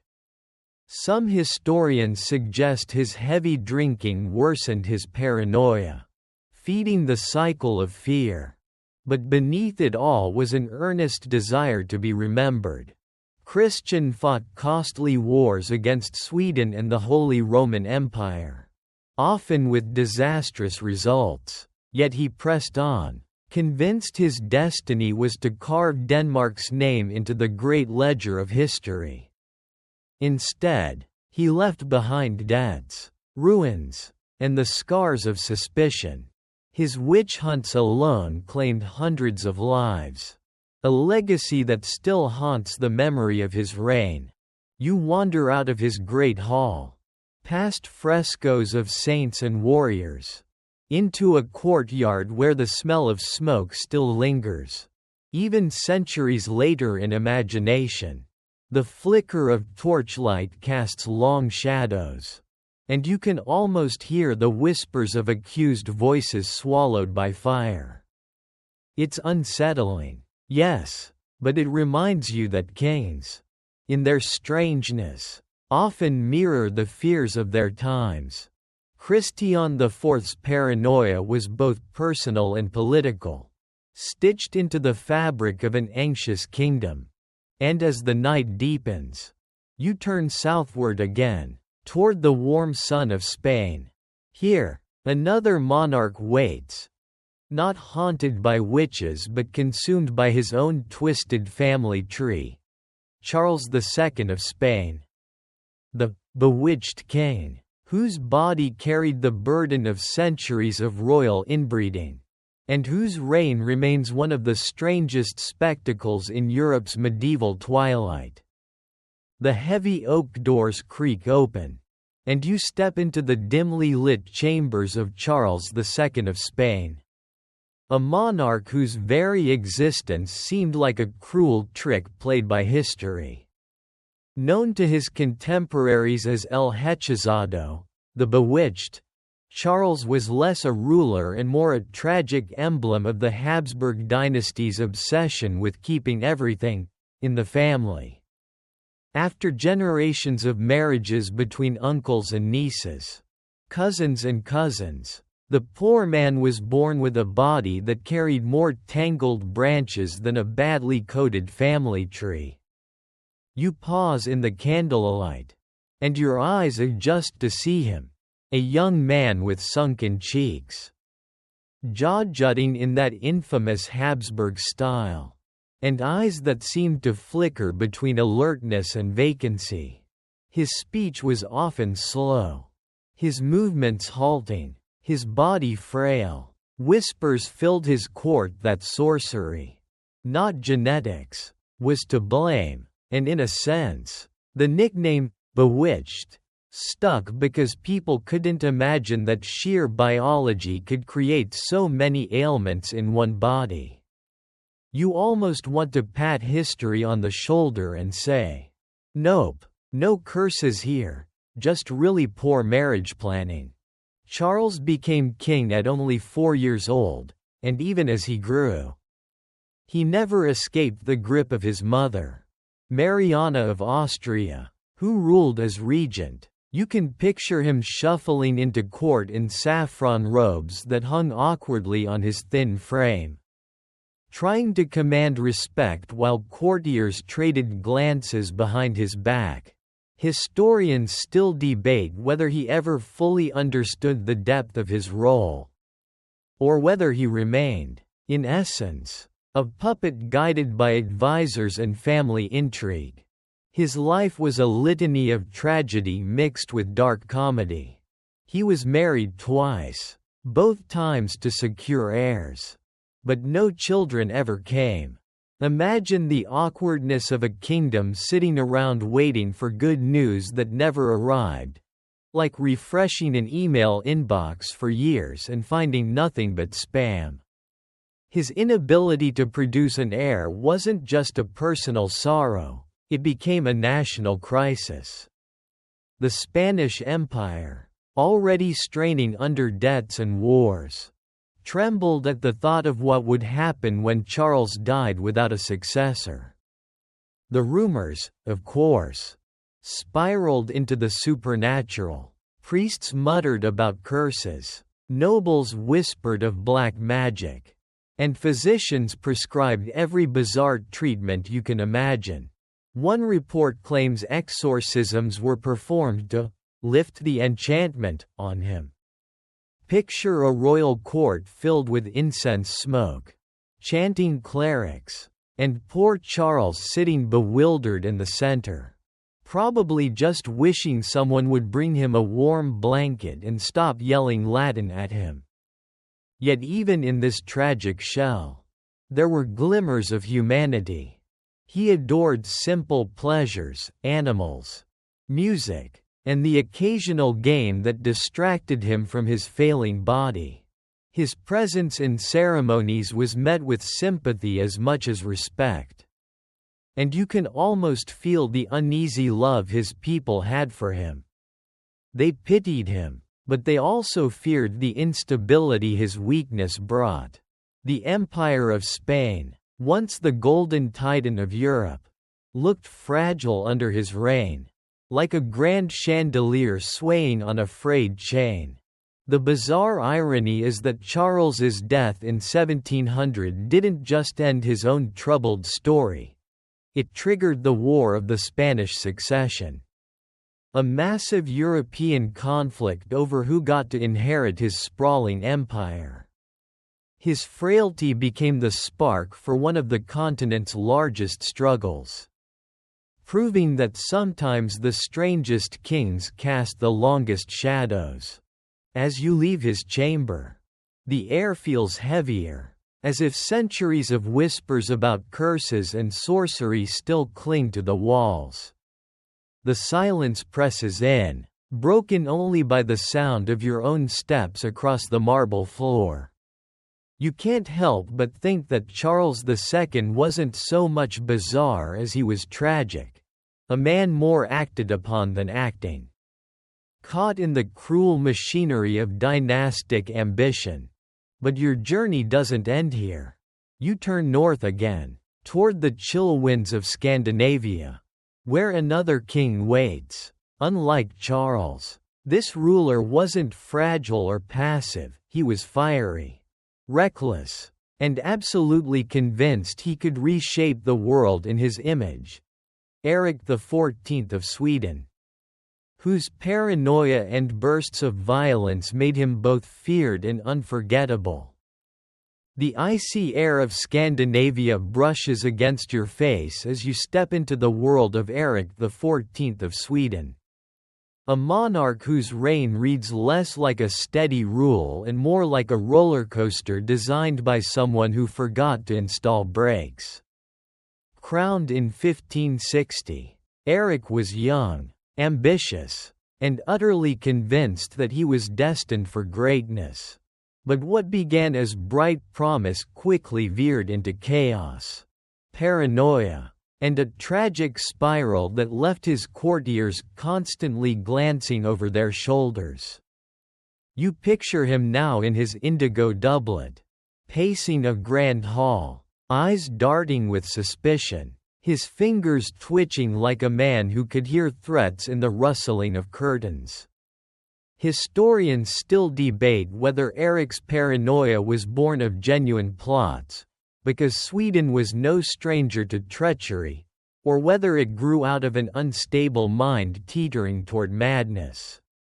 Either way, his court life became a strange mix of ceremony and suspicion, where a friendly nod might earn you favor one day and accusations of conspiracy the next. One of Eric's more peculiar quirks was his obsession with astrology. He kept astrologers close at hand, demanding predictions about enemies, wars, and even his own meals. Imagine a king refusing to eat lunch until a man in a teal robe studied the stars and announced whether the soup was safe. It was both absurd and dangerous. Because when the stars seemed to align against someone, Eric's suspicions often turned lethal.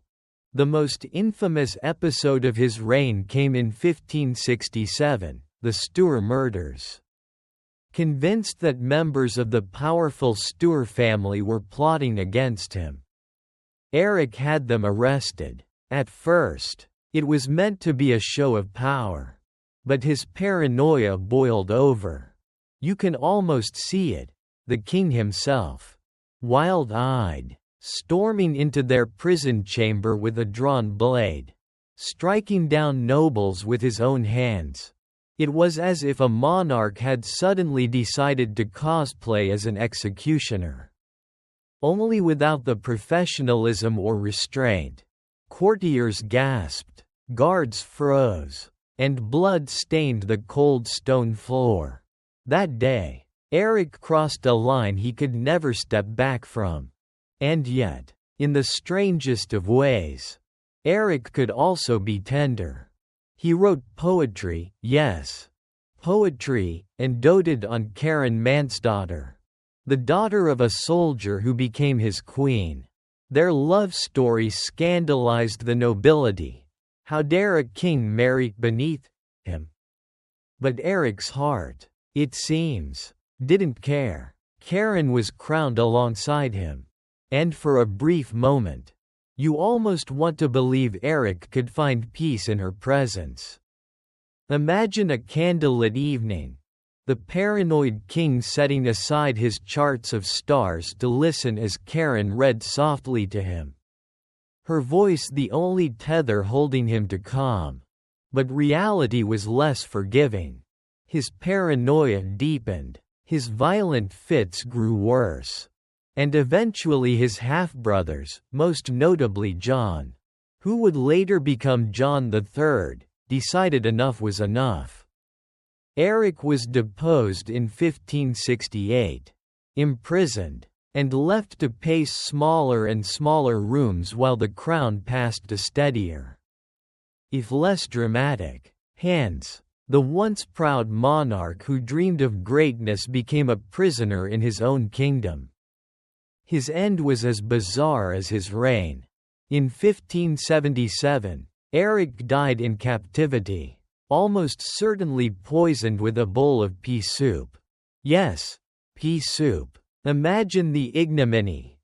A king who had once ordered stars to predict his destiny reduced to taking his last breath over something that sounds like lunch at a school cafeteria.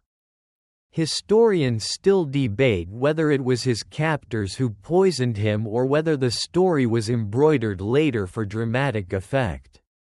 Either way, it's a death both tragic and faintly absurd. A final act befitting a man who had lived so much of his reign on the edge of reason. As you leave the shadows of Eric's confinement, the air feels brittle, as though paranoia still lingers in the corridors. Yet you know your path is not finished. The bizarre kings of Europe seem endless. And now you turn your gaze further south, where the flames of rebellion and reform flickered strangely under the reign of a monarch caught between brilliance and folly, Christian VII of Denmark. A king whose eccentricities would reshape his court in ways no one quite expected. The salt wind of the Baltic brushes across your cheeks as you drift into the Danish court of Christian VII of Denmark. A king whose reign is one of the strangest stage plays of the 18th century. Born in 1749 and crowned at just 17, Christian stepped into power with all the youthful sparkle of a monarch meant for great things. But beneath the gilded robes and the carefully drilled posture, his mind was a restless storm, and his rule quickly became less about governance and more about spectacle. You picture him striding through a grand hall in saffron and teal, laughing too loudly at his own jokes, then suddenly dissolving into a fit of nervous pacing. Christian was, in many ways, a king out of control, his behavior veering from childlike mischief to outright cruelty. He delighted in pranks that would make modern teenagers proud but left his courtiers exhausted. Imagine your king sneaking frogs into your bed, then demanding you bow as though it were part of some royal ritual. Not exactly the kind of leadership that inspires confidence. Yet, behind the antics, there was a deeper tragedy. Historians still debate whether Christian suffered from schizophrenia, severe depression, or another mental illness entirely. What is certain is that his instability left Denmark in a peculiar bind, a king on the throne, but barely in control of himself, much less his kingdom. Picture his council meetings, Christian fidgeting with a quill, sketching nonsense in the margins while ministers tried desperately to steer the ship of state. Amid the chaos entered one of the most curious figures of the age, Johann Friedrich Struensee.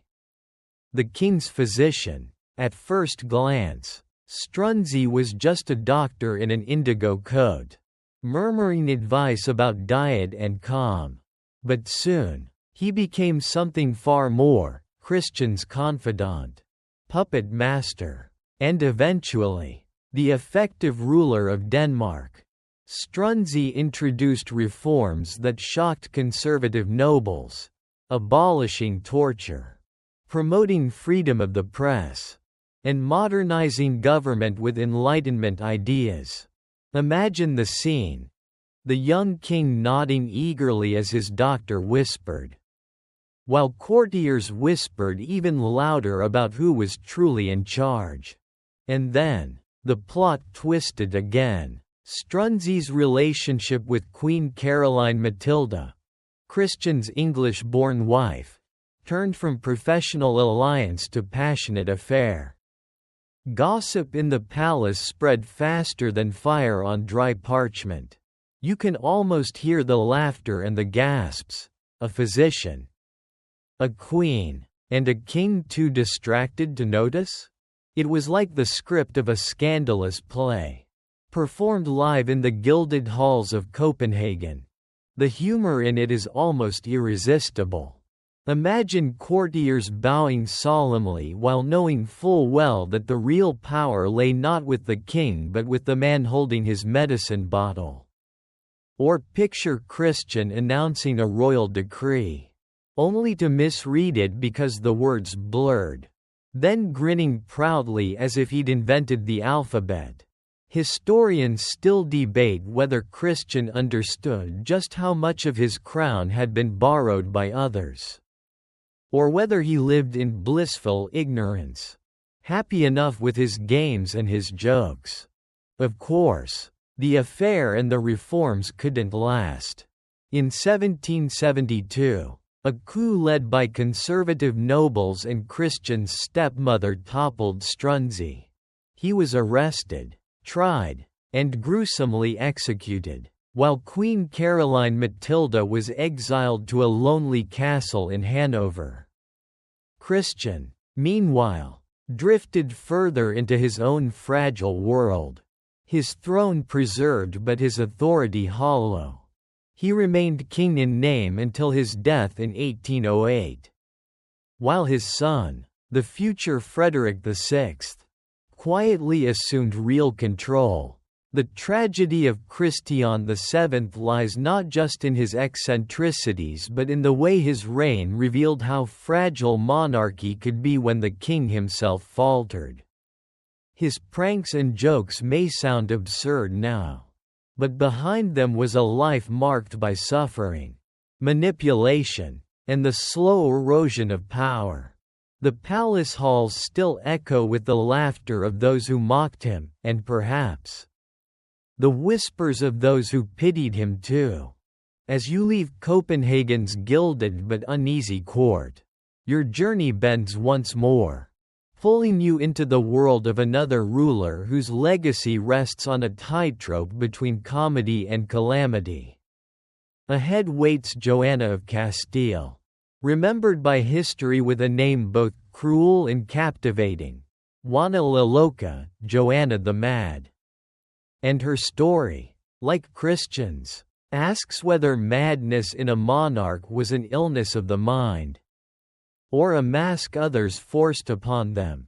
The wind feels colder now as you drift south, away from the Baltic shores and into the heart of Castile, where a queen's story is stitched with both grandeur and grief. Joanna of Castile, known to history as Juana la Loca, Joanna the Mad, was never supposed to become a legend whispered about in such sorrowful tones. Yet here you are, standing at the edge of her world, watching how her crown became less a jewel and more a chain. You picture her first as a young princess, draped in saffron and indigo, her eyes bright with intelligence. By all accounts, she was well educated, fluent in multiple languages, and trained in law, philosophy, and music. She was not some fragile pawn, though history often paints her that way. And yet, like many royal daughters, her life was shaped less by her will and more by politics. She was married off to Philip the Handsome of Burgundy, a man as beautiful as his nickname promised, but as fickle as a storm. Imagine swiping right on the perfect profile picture, only to discover the person behind it was, let's say, emotionally unavailable. At first, Joanna adored him. She burned with a passion so strong it startled the stiff courtiers around her. But Philip? He treated fidelity like a game of hide and seek he never intended to win. His affairs were open secrets, his arrogance legendary. One night, you see Joanna storming through the corridors in a russet gown, her hair unbound, fury glowing in her eyes. She confronts him, words tumbling out sharp as daggers. Philip smirks, shrugs, and turns away. And here lies the crux of her tragedy, her love turned to obsession. Her obsession to torment. Historians still debate whether Joanna was truly mad, or whether her so-called madness was convenient for those eager to control her throne. Some argue her grief and rage were the natural responses of a passionate, betrayed woman in a world where female anger was branded as insanity. Others believe she did suffer from mental illness, worsened by the crushing weight of betrayal, loss, and political manipulation. The moment most etched into her legend comes after Philip's sudden death in 1506. He was only 28, and Joanna was devastated. Picture the scene. Her husband's body laid out, candles flickering, courtiers murmuring prayers. But Joanna refused to let go. She ordered the coffin carried with her as she traveled through Castile, at times opening it to look upon Philip's face, as though love itself might pull him back. Imagine her trudging through winter nights in a teal cloak, clutching her rosary in one hand and the coffin's edge with the other. Villagers whispered as they watched the Queen march by with her dead husband. A procession equal parts holy and horrifying. The humor here, though dark, is not absent. Picture some poor attendant trying to explain to an innkeeper why the Queen insisted the coffin stay in her room. Yes, she prefers it close by. No, you can't put it in the stable. Yes, he's still in there. Or imagine Philip, had he been alive, rolling his perfect Burgundian eyes at the whole ordeal. Even in tragedy, history finds its absurdities, but the weight of power fell heavier. Her father, Ferdinand of Aragon, saw her instability, or perhaps only the opportunity, and took control of her kingdom, keeping Joanna sidelined. Later, her son Charles, the future Holy Roman Emperor Charles V, did the same. For nearly 50 years, Joanna lived confined in the fortress of Tordesillas, more prisoner than queen, her title intact but her freedom long gone. You stand in the dim chamber of that fortress now, the air thick with damp stone. Joanna sits by a narrow window, her saffron gown faded, her eyes turned toward a sky she cannot touch. Outside, the world changes, empires rise, explorers cross oceans, kings battle for thrones, but inside, Joanna's days stretch in silence, punctuated only by whispers of her lost love and the echo of footsteps in the corridor. Her story is both haunting and ambiguous. Was she truly broken? Or was she broken by those around her? Historians still cannot agree, but the image of Joanna walking through Spain with a coffin by her side lingers. Part tragedy, part theater, wholly unforgettable. And as you leave her fortress behind, the path leads you to one final tale, a king whose name still carries the weight of legend and lunacy alike. Charles VI of France, remembered forever as Charles the Mad. His reign closes this strange parade of monarchs, a reminder that even the most glittering crowns can hide the most fragile minds. The corridors of French history stretch wide as you step into the last tale.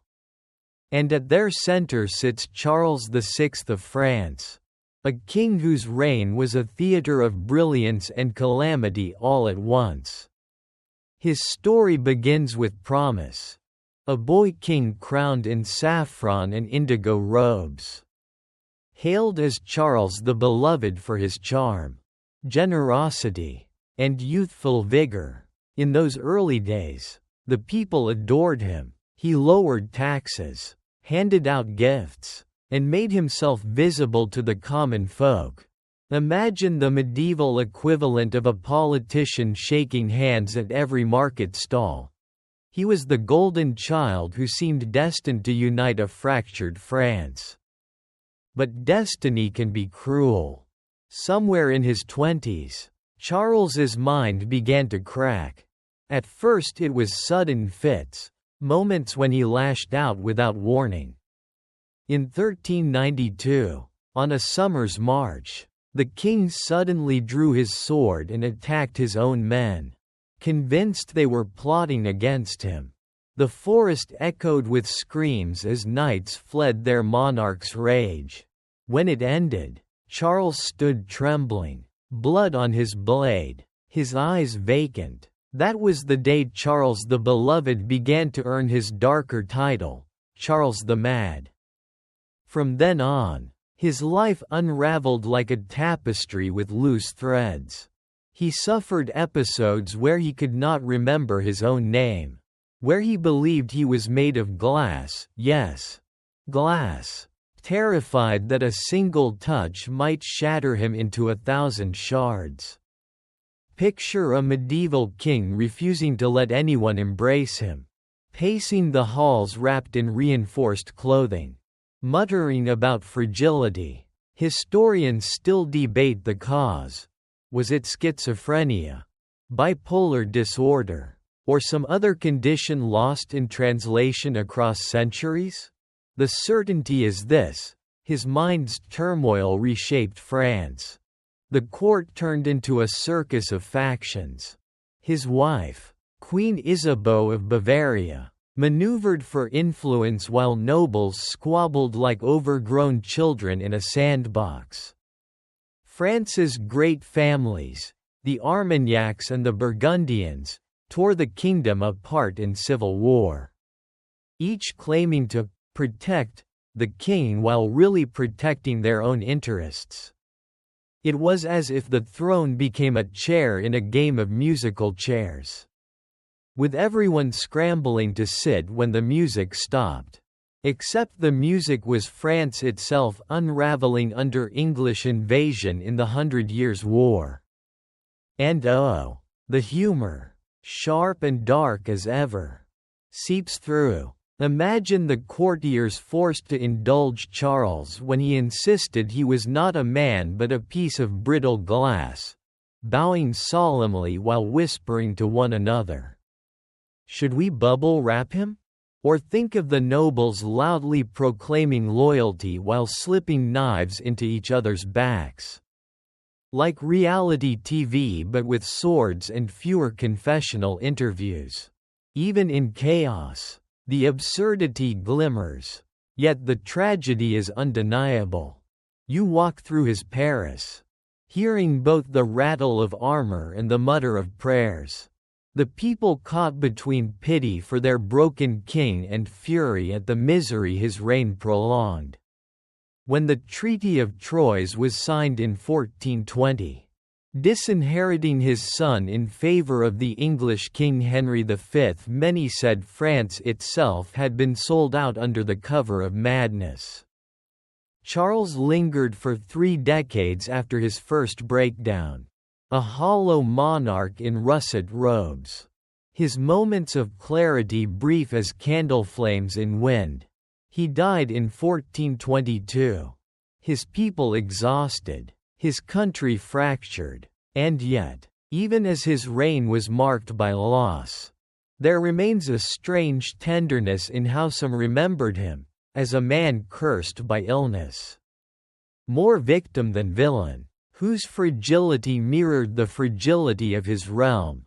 Now, as you step back from this long parade of bizarre monarchs, from Caligula's medieval echoes to the coffin-bearing queen and the glass-bodied king, you feel the stories weaving together. Each crown carried not just power but peril. Each throne as much a stage for comedy as for tragedy. The Middle Ages were never only knights and castles, they were also minds and hearts. Sometimes cracked, sometimes luminous, always human. The rhythm slows now. The streets of Paris fade into shadow. The torches of castles dim into embers. The voices of mad kings and tragic queens soften into whispers. You feel the weight of centuries ease away, like a heavy cloak slipping from your shoulders. The laughter grows quieter, the absurdities blur, until only the faint hum of memory remains. And in this hush, you realize the tale of bizarre kings is less about madness or misrule than about the strange ways humans carry power. Fear and love, crowns glitter, but beneath them are only fragile heads, as easily cracked as glass, as easily broken as promises. So let your breath match the softened cadence of history. Let the kings drift away like figures dissolving in mist. Their voices fading, their shadows lengthening. The story has finished its march. And now it rests, As you should too. End of script. Sweet dreams.